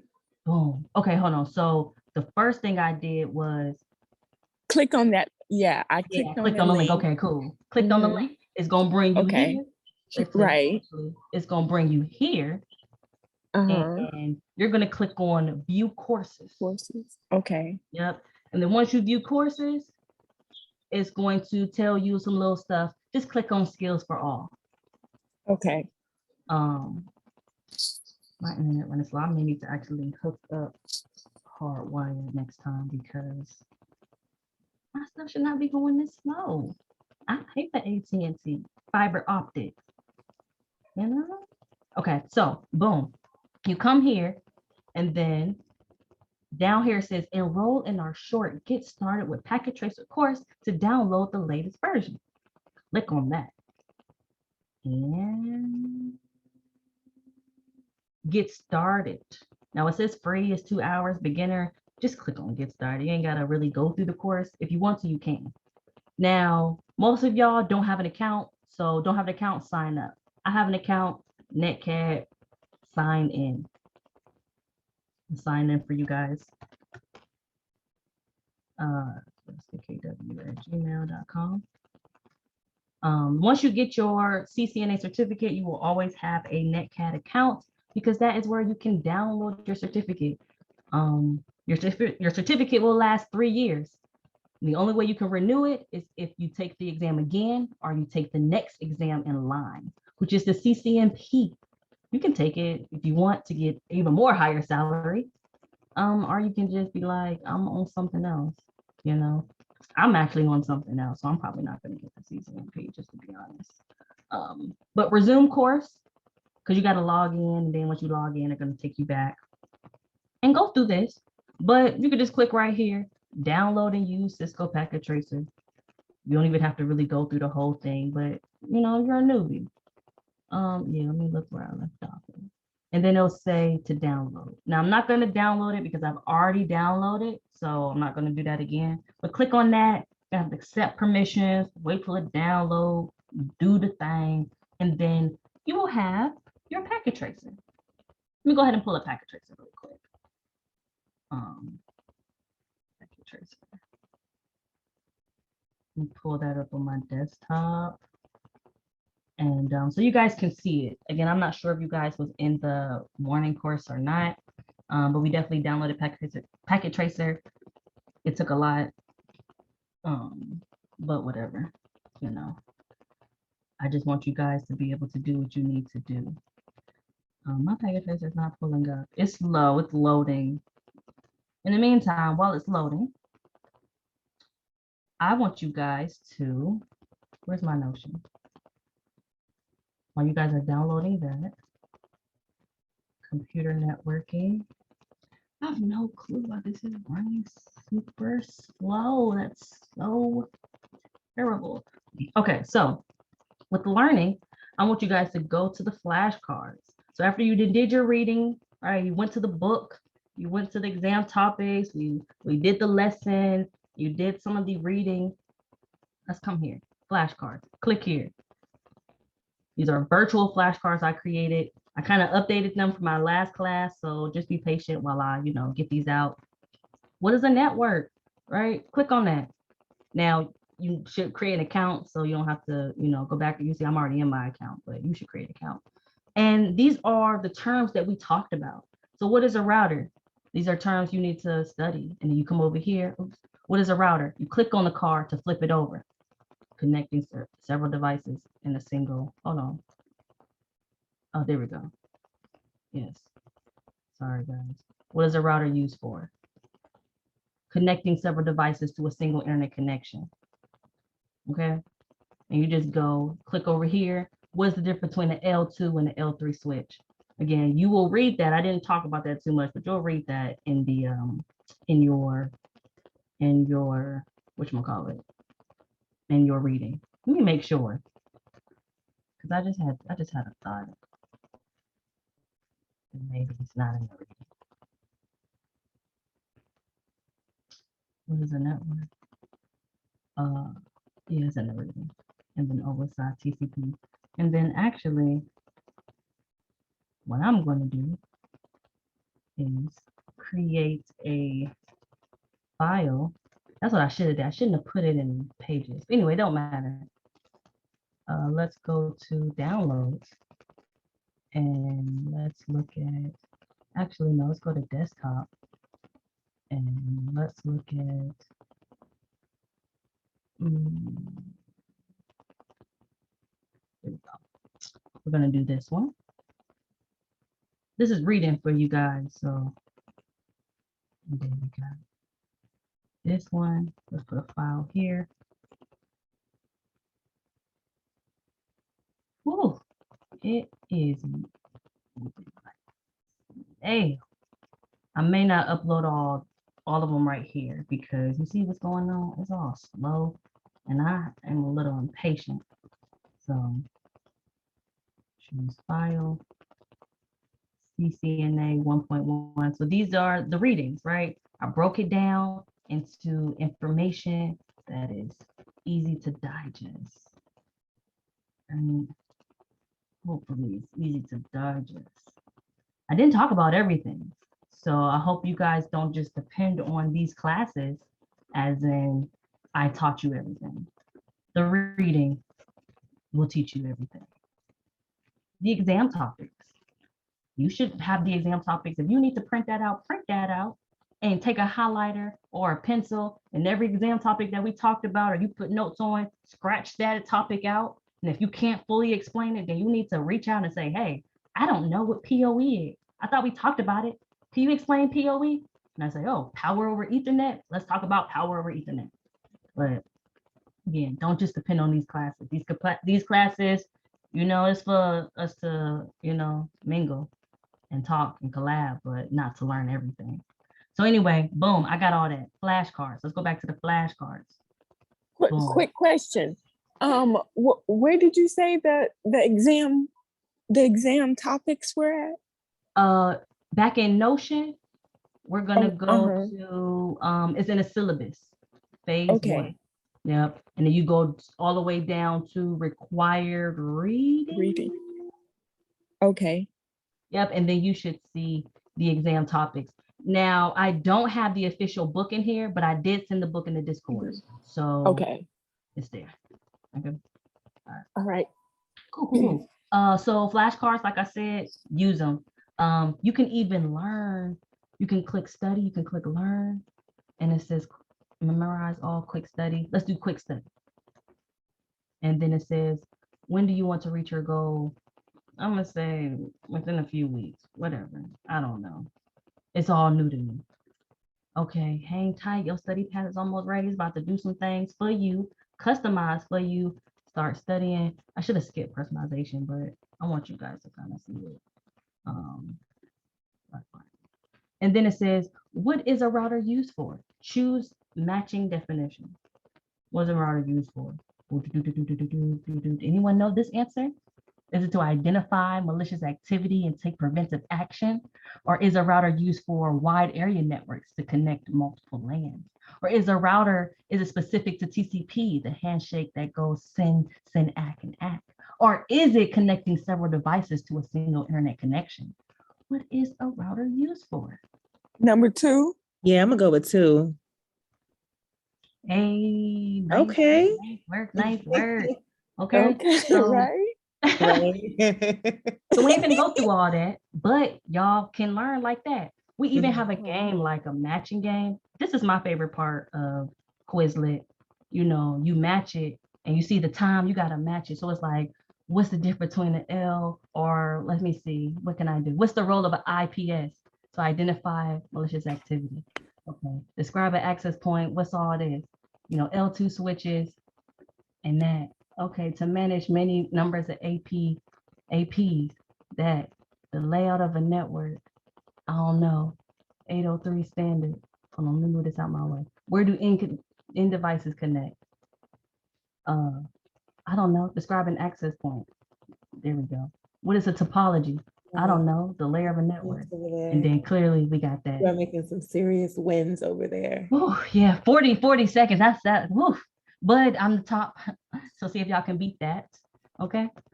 You can play again if you want to, but we ain't gonna go through all that. Yeah. So got you. Yeah, and that's to help you retain information because it's fun. Right. And it's like, oh, I get to remember. And it really helped me. I'm just really giving y'all the game that helped me, honestly. So you even have a test. You even have a game called Gravity. It's kind of like almost like ping pong or something. Really cool. But yeah, so every section that we have, every lesson that we have, I'm going to add new cards. And this is our lesson, what is a network? So tomorrow we'll have something different. So yeah, we will have that, and let's go to Notion. So yeah, definitely use that. And then we have our labs, right? I don't think it's anything in the lab. There's nothing here. Right now, I just wanted you guys to kind of download Packet Tracer. Let me see if I got it. Yeah, download Packet Tracer. This is Packet Tracer when it get downloaded, and play around with the gems. Play around with the router. Down here at the bottom left, we see a router, we see a switch, we see, let's look at end devices. We got a PC, we got servers. Oh, this is so good. Yeah, really, yeah. I took a networking course, and it's just different when you can like literally move around the stuff that you read about. Exactly. So cool. And this is a simulation, but it's really in the field. This is really what we use. So if you can master this. I want to say this is easy, but it's kind of like common sense a little bit. Oh, you no. off to a good start. Right. Well, not really. Okay. Yeah, a little bit, It's Yeah. kind of common sense, because you use this stuff almost every day. You know, Exactly. if you're if you're on the laptop or yeah. So can this show us how we connect to the internet from a device in our home? So let's say your computer to your wireless router, and then your wireless router to the internet. You can see that, but not here because this is a simulation tool. So this all make believe, but Okay. you definitely can pull up maybe your command prompt if you search that in your like your web apps. So if Mhm. you opened up, nothing's even trying to pop up for me. I'm curious to see if I could replay what kind of happened recently because I had to call tech support about a situation. He was talking about stuff that I was learning in a networking class I was, going over. And basically, I think my internet connection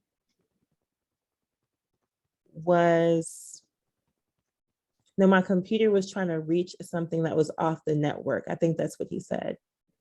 And it's not supposed to. So probably what you would need to go for your own local network is go to your command prompt. So you will put CMD when you put in like search apps, Mm-hmm. and you would put in IP config. That would be right here. That'll be the syntax you would use. IP Oh, yeah. He had me do that. Mm-hmm. Yep. And then when you go down, you will see exactly what your IP address is. Like mine is, this is my IPv6. We'll talk about what those are. This is my IPv4. This is my address, my subnet mask I'm on. This is my gateway, meaning this is the way that I can get out of my network and talk via the internet is through this IP address only. And it gives you some other stuff too. So this is this like your mailing address, kind of like? Exactly. Yes. Okay. I Reality like that is- facial expression. Okay, I'll take that. Because that is exactly how you think of it. It is the address. It is a mailing address. Okay. But we'll talk more about that because then we'll talk about having different addresses, different IP addresses, and how we get those IP addresses assigned to us. Because remember the IEEE, they regulate all of this. They say, hey, you're gonna have what IP address I tell you to have. You're gonna be on what subnet I tell you to subnet. We'll talk about that. But yeah, that's kind of what your local stuff will look like. But this is all simulation. We can actually go into this computer. We click on it. It has a little power button. We can do config. We can do the desktop. And we can go into the terminal. We can go command prompt. And we can do the same thing. We can do IP config. And then, as you can see, there's nothing configured. So there's no IP address. There's no IPv6. But we can configure that. We can go here and say IP configuration and put a static IP address, which is 192.34.123. Oh yeah. In the default gateway, and it gives you a subnet /24. We'll talk about that. No fret. But default gateway, your DNS server, you configure all of this, right? And then you exit out, and then you go back to your IP command prompt. That 192 is class C, right? Look at you. I tried to come prepared. Listen, yes, class C is a /24, 255.255.255.0. We're going to get into all that. We're going to be subnetting. Now, subnetting alone is like, you automatically, if you can subnet, which we will learn and you will subnet, that's automatically 100K. Automatically, that's, you're speaking ones and zeros. You're speaking Morse code, so. But anyway, so as you can see, I configured the IP address. I put in this IP config again. Now look, the IP address that I created is now configured on this computer. So as a network administrator, this is something I would do. Now, obviously, if we are in a corporation of like 10,000 users, I'm definitely not going to do this for every single one. I'm going to use a protocol called DHCP, Dynamic Host Control Protocol, right here. And that means that it's automatically going to assign computers on my network IP addresses. I just have to give them a pool of IP addresses to use. So no worries, there's a whole section on that. And again, you can configure DHCP. That's 100K scale. So listen, It's we about to 100K. be 100K in it. Oh, really? Easy? Okay. Yeah, about to be 100K in it. I would So say out of everything that I've learned so far about computer networking, that was the easiest thing that clicked. Like it didn't come to me quickly, but once I got it, how can I say it? It was the most interesting thing to me. yeah. Yeah, the I IP love it. addresses. I love it. I love it. So yeah, so I want you guys to download Packet Tracer, play around with it, see what's going on. Google and say, what is this? How do I do this in Packet Tracer? You know, YouTube some stuff. Build a simple network, right? We will configure these things later on. Don't get caught up in configuration. Like you go to the config, go to the CLI, and let me blow this up so you guys can see. You know, this is the inside of what the router is going to look like. Is this a router or is this a switch? I think this is the switch that I hit. Let me see. We can actually see if it's a switch. This is all the boot up. This is the software. This happens to every device that you boot up. You'll get this information, and it's the boot up file. As you can see, boot up loader tells you the software version, tells you all that shit, all in bytes. Let me see. Let's go down. Yeah, it tells you everything. All right, cool. I mean, we don't have to read all that. Honestly, I don't read all that. I ain't gotta know all that. But So this is like going back to like MySpace days. ooh, you hit it. Is on it? the nail. Ooh, We didn't hit yes. on there, but that is close. Yeah, exactly. MySpace days. If you the MySpace era, I'm definitely MySpace era. If you MySpace era, Too. Build You a want- page, music, backdrops, font, text. this why y'all get it. Mhm. This the MySpace. We the MySpace era. Yes, Okay, exactly okay, what this is. okay. Yep. But it's more networking than developing. So, you know, that's more HTML, CSS that we was doing, but we was still in the back end because MySpace era was web 1 moving into web 2. Now we are web 2 moving into web 3. So that's why we were more into like the CLI or more like this type of user face because web 1 was developing into web 2, which is the the Facebook and the Instagram. That's web 2. You know, MySpace is sometimes I kind of say it's web 1, but since we are sharing and we can, you know, we're uploading music and stuff, people say it's web 2. So whatever. Yeah. But yeah, we will get into it, but I just wanted to show you this is the switch. You just press enter, enter, enter, get down. EN means enable. You can even put enable, right? Enable whole word. Enter, it enables you into the switch. You see the pound sign right here down at the bottom? That means that I can do stuff. Usually I'm gonna go into config T or T. Ooh, it's been a minute since Mama been in the control line. Okay, so boom, now I'm in the configure terminal. So now I can configure stuff. I can say show interface. I don't know what interface it is. It's interface F. 443 is that something that HTTPS? Well, Or no? HTTPS. The 443 or not? The 443, that's more when we're talking about application. So when we're more on the development side, you'll see more of that. Right here, we're just trying to see, yeah. So if you're confused, you can put the the question mark, and they'll give you a list of commands you can use, you know. I don't want to get y'all too wrapped up. I love the command line. It's just like, it's so cool. And it's actually becoming like dinosaur. So most people use the GUI. They use like a click, like you know, click buttons and say save and save cancel. But if you can work this to save your work and cancel your work, which is the CLI, you're like looked as a god because no one can really go through the CLI line. They will start you off at 100K if you can be in the CLI line.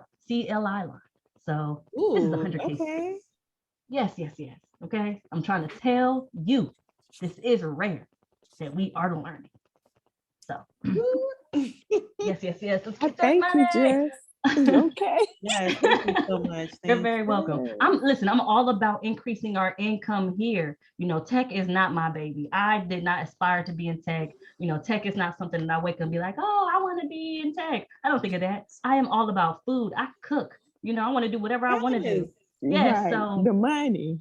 right, exactly. To- I need to- some money. I need some money to pay these bills. I need Right. somebody to be Right. able to just be like, "Shoot, I can make money wherever." I love that I can take my laptop, wake up, and go anywhere in this world as long as I got an internet connection. I love that freedom. That's You so know, beautiful. I made that claim yesterday. I said, I am going to be fully mobile in 12 months and I'm moving to Panama. So it's interesting. I'm here today and I'm hearing you say that's what you've achieved.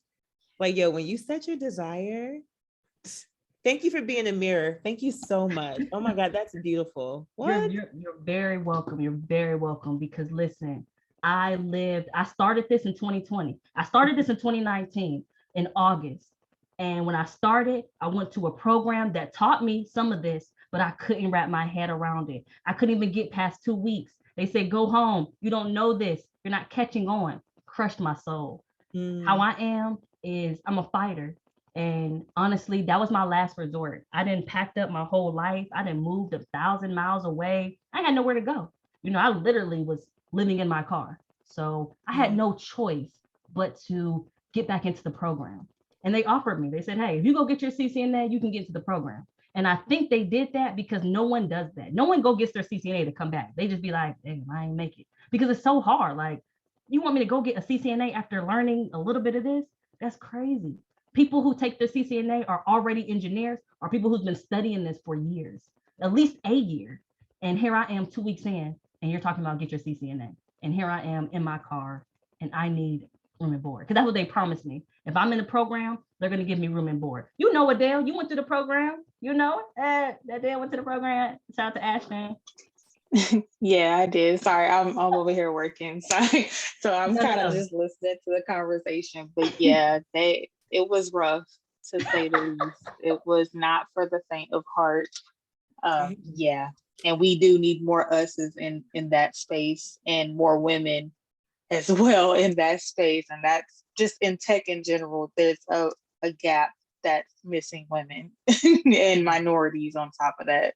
So yeah. Exactly. Yeah. That program was brutal. And they kicked me out in 2 weeks. Ooh. 2 weeks. I didn't even last how long you lasted. Listen, I'm a little bitter that I lasted all the way to the end and I got booted the last 2 weeks right before we were finishing. So that was, but hey, it is what it is. Things happen for a reason. And but at least you got at least your foot into a tech job. So oh yeah, definitely. You work for Meta. So hey, that was something, right? You got something. Yeah, definitely. It did open that door. And I wasn't, how you write down things and you're trying to be specific about what it is that you want. I wasn't fine-tuned specific. So I will tell you guys this, if you're going to write down your goals and write them out and write the things out that you want and you expect, definitely write out that job to the T of what it is that you want, like the hours, the pay, like all of that, because you are actively manifesting this stuff into existence. So if you just say you want a tech job or IT job, that's all you're gonna get is just a basic tech job. So just to put that out there. Yep, she's not lying. Be specific. That's why I do the course. You're going through the course, you're seeing everything. You're like, you know what? I'm more drawn to security. So I'm going to be a network engineer, but I'm going to deal with security more, or I'm going to go into security, cybersecurity, or whatever the case may be. Be specific. Also, know your worth, right? Know what the industry standard is and what you're not going to take less than. Because even though you may not know everything, with this job title, you're not paying me less than this, right? Don't be afraid to negotiate. I definitely negotiated. I'm not sure if you guys know Erica Williams. That's my digital mentor. And she told me, you better negotiate. And the next day, I had a talk with one of my managers, and I said, you're gonna have to pay me $10 more. And he was like, well, you know what? You're right. And I was like, damn, that was that easy. Asking, you shall receive. I was surprised at myself. I'm like, you sure I should do $10 more? Shit, I was gonna say $5, but shit, 10. Shit, can I do $12? I was so excited. I just couldn't believe it. Like, wow. But and then, that gave me the confidence to be like, well, if they're so easy to give me 10, I'm about to go to another job and get 10 on top of that. So now within 2 months, I got $20 an hour plus what I was making. So that's what Mm. that's again, it's a beautiful life. So negotiate. Don't be afraid. Know your worth. Say, hey, I know what I'm talking about. And make sure you know what you're talking about. It's okay. You know, we're here to learn and everyone's not perfect. But if you can talk that talk, most people can't. So, but anyway, yes, yes, yes. You guys go over this, get into this notion, look over things. We don't have a lab, but actually, let me pull up my lab. But I definitely want you guys to pull a packet tracer and start doing some things. You know, let me do my snippet tool because I'm a snippet. You know, put some lab stuff in here. Snippet that. Boom. Okay, so I'm gonna put that in there and say, hey, you know, make a lab. Just do something. And then tomorrow, I will have a class at 8 o'clock. And it's really just, you know, a class we kind of just go over little things. The PM class is kind of where we talk about the real meat and potatoes. So if you was in my earlier class, you probably like, wow, you said a lot more than what you did earlier. Yeah, I did. So, but no I'll worries. be there every day. However long you gonna be in, I'm morning, noon, night, whenever. Listen, this is going to go on. We're going to go through this CCNA course. After the CCNA, we're going to build websites and web mobile apps, right? We're build Android apps and Apple apps. And then after that, we're going to get into blockchain. We're going to build DAOs. Now, I'm new in blockchain, and I would love if you guys would, you know, help with working on, you know, building DAOs and coding smart contracts. So I'm more than excited to. I actually reached out to Atlas yesterday evening to see if he had a more thorough, in-depth course on blockchain mhm, so I can take it deeper because I already got one certification in it. So he sent me a course. So if you want, I can share that with you too. definitely. Yeah. Okay, cool. Yes, yes, yes. I love that. Right now, I'm definitely looking for blockchain contracts. I have one contract. It is to build a DAO for this insurance company. So I'm really excited about that.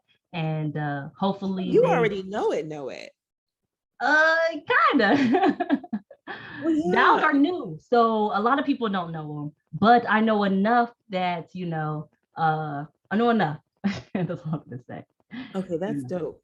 I created my own DAO. It's called DAO Flick. I don't know if you guys are aware. Um, it's basically a decentralized video streaming platform. So it's like Netflix, but owned by the community and created by the community. So it's called DAO Flick. I'm actually going to send you guys an invite to the Discord, right? To the DAO. So you can kind of see a little bit what's going on. It's new, so it's not really much going on because I'm still looking for investors. Some people invested, but you know, gas fees be killing you, girl. So All right. I need more money. You know, you feel me? But Dow Flick, cool. So let me go ahead and put here. I'm gonna put Dow Flick. I know some folks who are stacking their tech jobs to build up their liquid assets. So I know two people who have, one has 2 tech jobs and the other has 3. Ooh-wee. Yeah, and they're 3 all tech remote. jobs at once. Yeah, and they're all remote. Yeah, they're all remote and they That's all like make 300 grand, ain't it? yeah, because they all make at least 100K at least for each position. Definitely Yeah. half a mil. Mm-hmm. Oh, Yeah, it's not going anywhere anytime soon. I know people were talking about, or other companies were talking about how they were trying to get people to stop doing that. But at the end of the day, like, yeah, no, it's almost like most people are used to having 2 jobs anyway when you think about it. So, so Yeah. why not, right? Right. Exactly. Back I it. mean, you definitely can do it because I mean, honestly, with my job, I don't work that much, and I could literally pick up another job just like this and work the same. However, okay. I run a When you business. say when you say you don't work that much, okay, without the business, what exactly like? What is your hours? Okay, so my hours, Yeah. my contract Mhm. hours are 8:30 a.m. to 5 p.m. Central Standard Time. My the company that I work for actually works actually is in like Washington. Is it Washington? Yeah, Seattle, Washington. That's the headquarters. So they're all in Pacific time. Some of us are in Central time. So they really don't get to work until like 10 o'clock my time. So I literally have like 2 hours before I need to clock in, before somebody's like, hey, I want to talk to you. Now, when I clock in, as long as I'm in before 10 o'clock, then I'm good.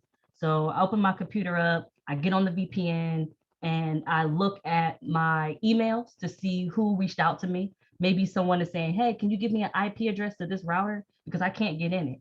Or they may say, whatever, some type of help desk question. Then I also have a Slack that we talk through. So people may ask me questions like, hey, can you change my phone number? Can you change my area code? Or my voicemail is not working. So, I answer those questions and tell them. These are all internal questions. These are not questions from the outside world. These are questions from employees that work for the company. They are asking me to fix their system. And Oh, That okay. sounds fun. yeah, actually. and it's I wouldn't say it's fun, but it is very easy and very like, robotic. Honestly, anybody can do this. You don't need a CCNA to do this. Anybody can do this, honestly. But they want you to have a CCNA, whatever. Right. But it's very, very easy and it is a six-figure job, right? So shoot, to me that's nothing. Now this is the contract that I'm on is easy for me because I'll just answer help desk questions and emails. So I barely get in meetings, and if I do get in meetings, I'm not showing my camera and I'm barely speaking. So I'm just present. But my last contract, I worked for PFG, which is it's called Performance Food Group. They're a food supplier in the United States, really big. They have their own IPO, crazy.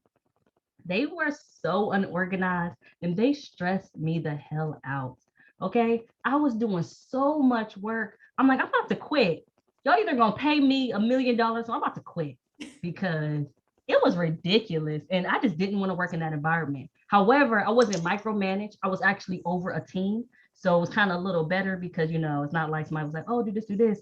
But everyone depended on me. And I'm here with 1 year experience. These folks got 7, 10, 15 years experience asking me for help.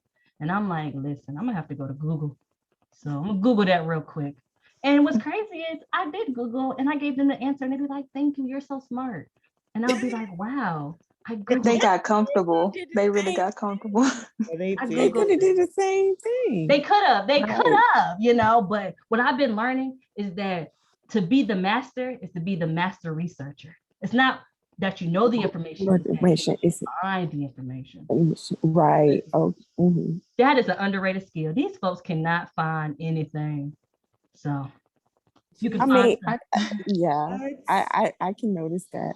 I mean, I can see that, I'm telling you, I've managed. especially in our community.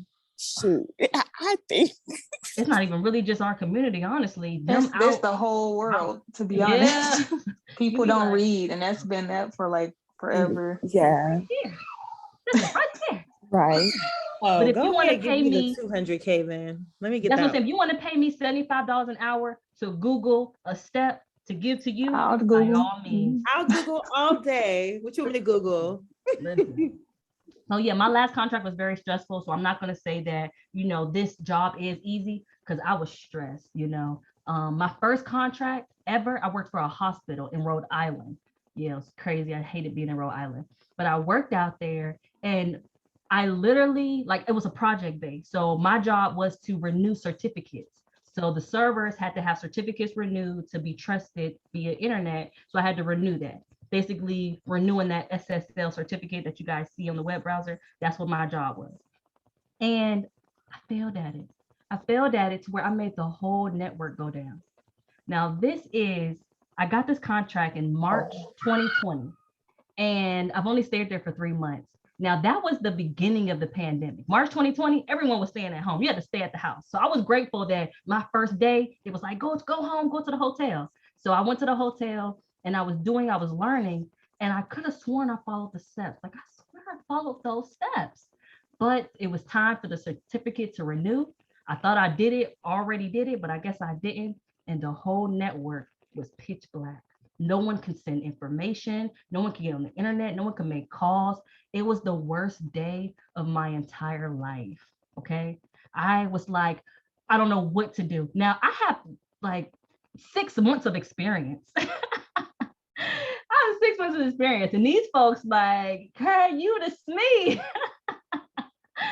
Oh like, my God. I'm like, I'm sorry. Listen, I had the bubble guts. It was all bad for me. But guess what though? Mhm. I'll start quick on my feet. I called TAC, which is Cisco's technical support, which you do as an engineer when you need help and you don't know the answer, you call Cisco. So I called Cisco and it was like, yeah, just restart the router. So I restart the router and it came back up. Everybody was good.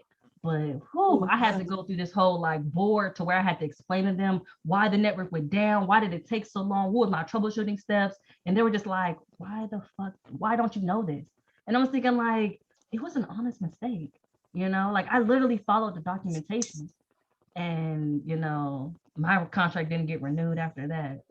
I tell you. They thinking dollars and cents. They don't care about the the Yes, outcome or the yes. steps, to be honest. Yeah, Right. you already But know. honestly, I didn't want to be in Rhode Island. Rhode Island was terrible. And I was the only Black chick. I was young. The people under me that I managed, they were like in their 50s and 60s. So they looked at me as like a joke. So I really had to, I had to leave, just to keep Oh, myself right. afloat. Yeah, But when I left same. Rhode Island, I came to Texas and turned up. So, Yeah, because that's what's up. yeah. So That's where all the and Valley. Well, what is it? Silicon Valley. yeah, Silicon Valley and Cali. Yeah, they said that's another tech place too. Besides Oh yeah, Texas. that's the main tech hub. That's Exactly. where it all started. Yes. I have yet But to be now over there. So I'm telling you, you ain't missing nothing. Let me tell you, you're not missing a damn thing. Okay, you sure it's being not out, more beautiful the weather, no, the girl, it was mountains cold. and the beach? It was cold. It was Oh, cold. The beach was cold. Them motherfuckers was sitting out, excuse my language, they was sitting out there on that beach like it was warm and it was freezing. Okay. Me too. And it was sunny outside. I was like, what is this? They all huddled together. People actually going in the water, playing in the water. I'm looking at them like, who bamboozled y'all? But they have an Indian summer. So in July, it's still kind of cool. But August, September-ish, like later on, like it gets hotter there versus when I was there, because I was in San Francisco, right? That on that side. But I did go inner to like Oakland and all that stuff. And okay. yeah, no, the food. I was so glad to come back to Texas. I was like, Oh man. they were struggling. Like the food, everything that I had except for probably one soul food restaurant was everything was gross or mediocre. And I was just like, I can't. It was bad. It was so bad.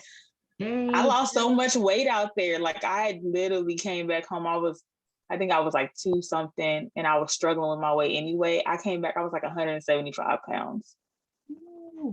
Listen, That shows you. When I went to Minnesota plumped me up. I was eating and I was stressed. I was eating my feelings. I was 150. And when I went to Minnesota and took my course through 6 months, I ended up at 200 pounds. Yeah. Pounds in training. I was huge. I'm like, I've never been this big in my life. And when I came to Texas, my first day in Texas, it was 106 degrees. Damn. Bless you. My first day. And I would walk around the building. I would walk around my complex every day for like 30 days. And I started to cook at the house because I wasn't in a hotel anymore. So I started to cook. I lost about 40 pounds just doing that.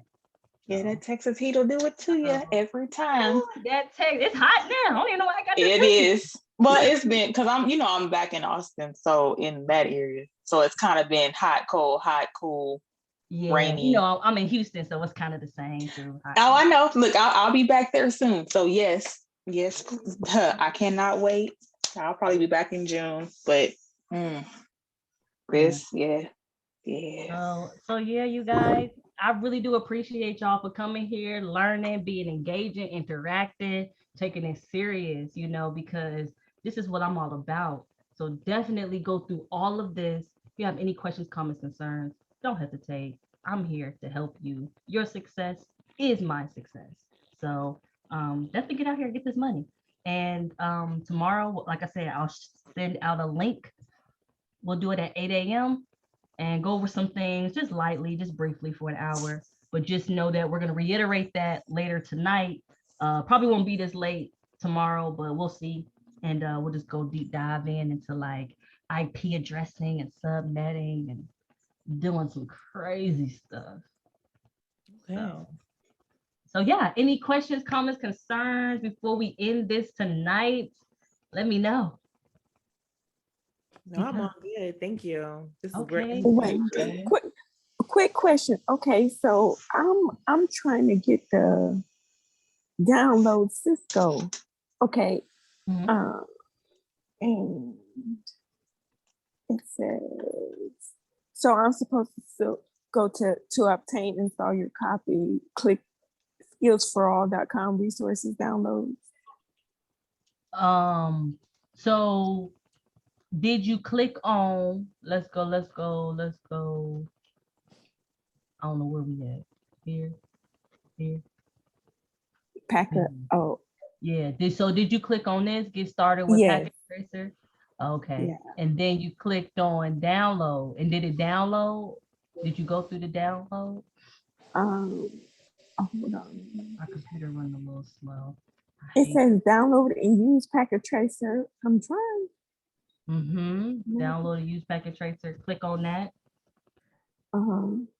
Next, Mhm. scroll. I'm trying to get there so we can kind of download and use Packet Tracer. Okay, yeah, download and use Packet Tracer. Come up with something like this, maybe. And this is, would you like to? Yes. So module 1, it scrolls down. This link right here, to obtain and install your copy of Packet Tracer, please follow the instructions from the link below. Did you click on this link? Okay. Yeah.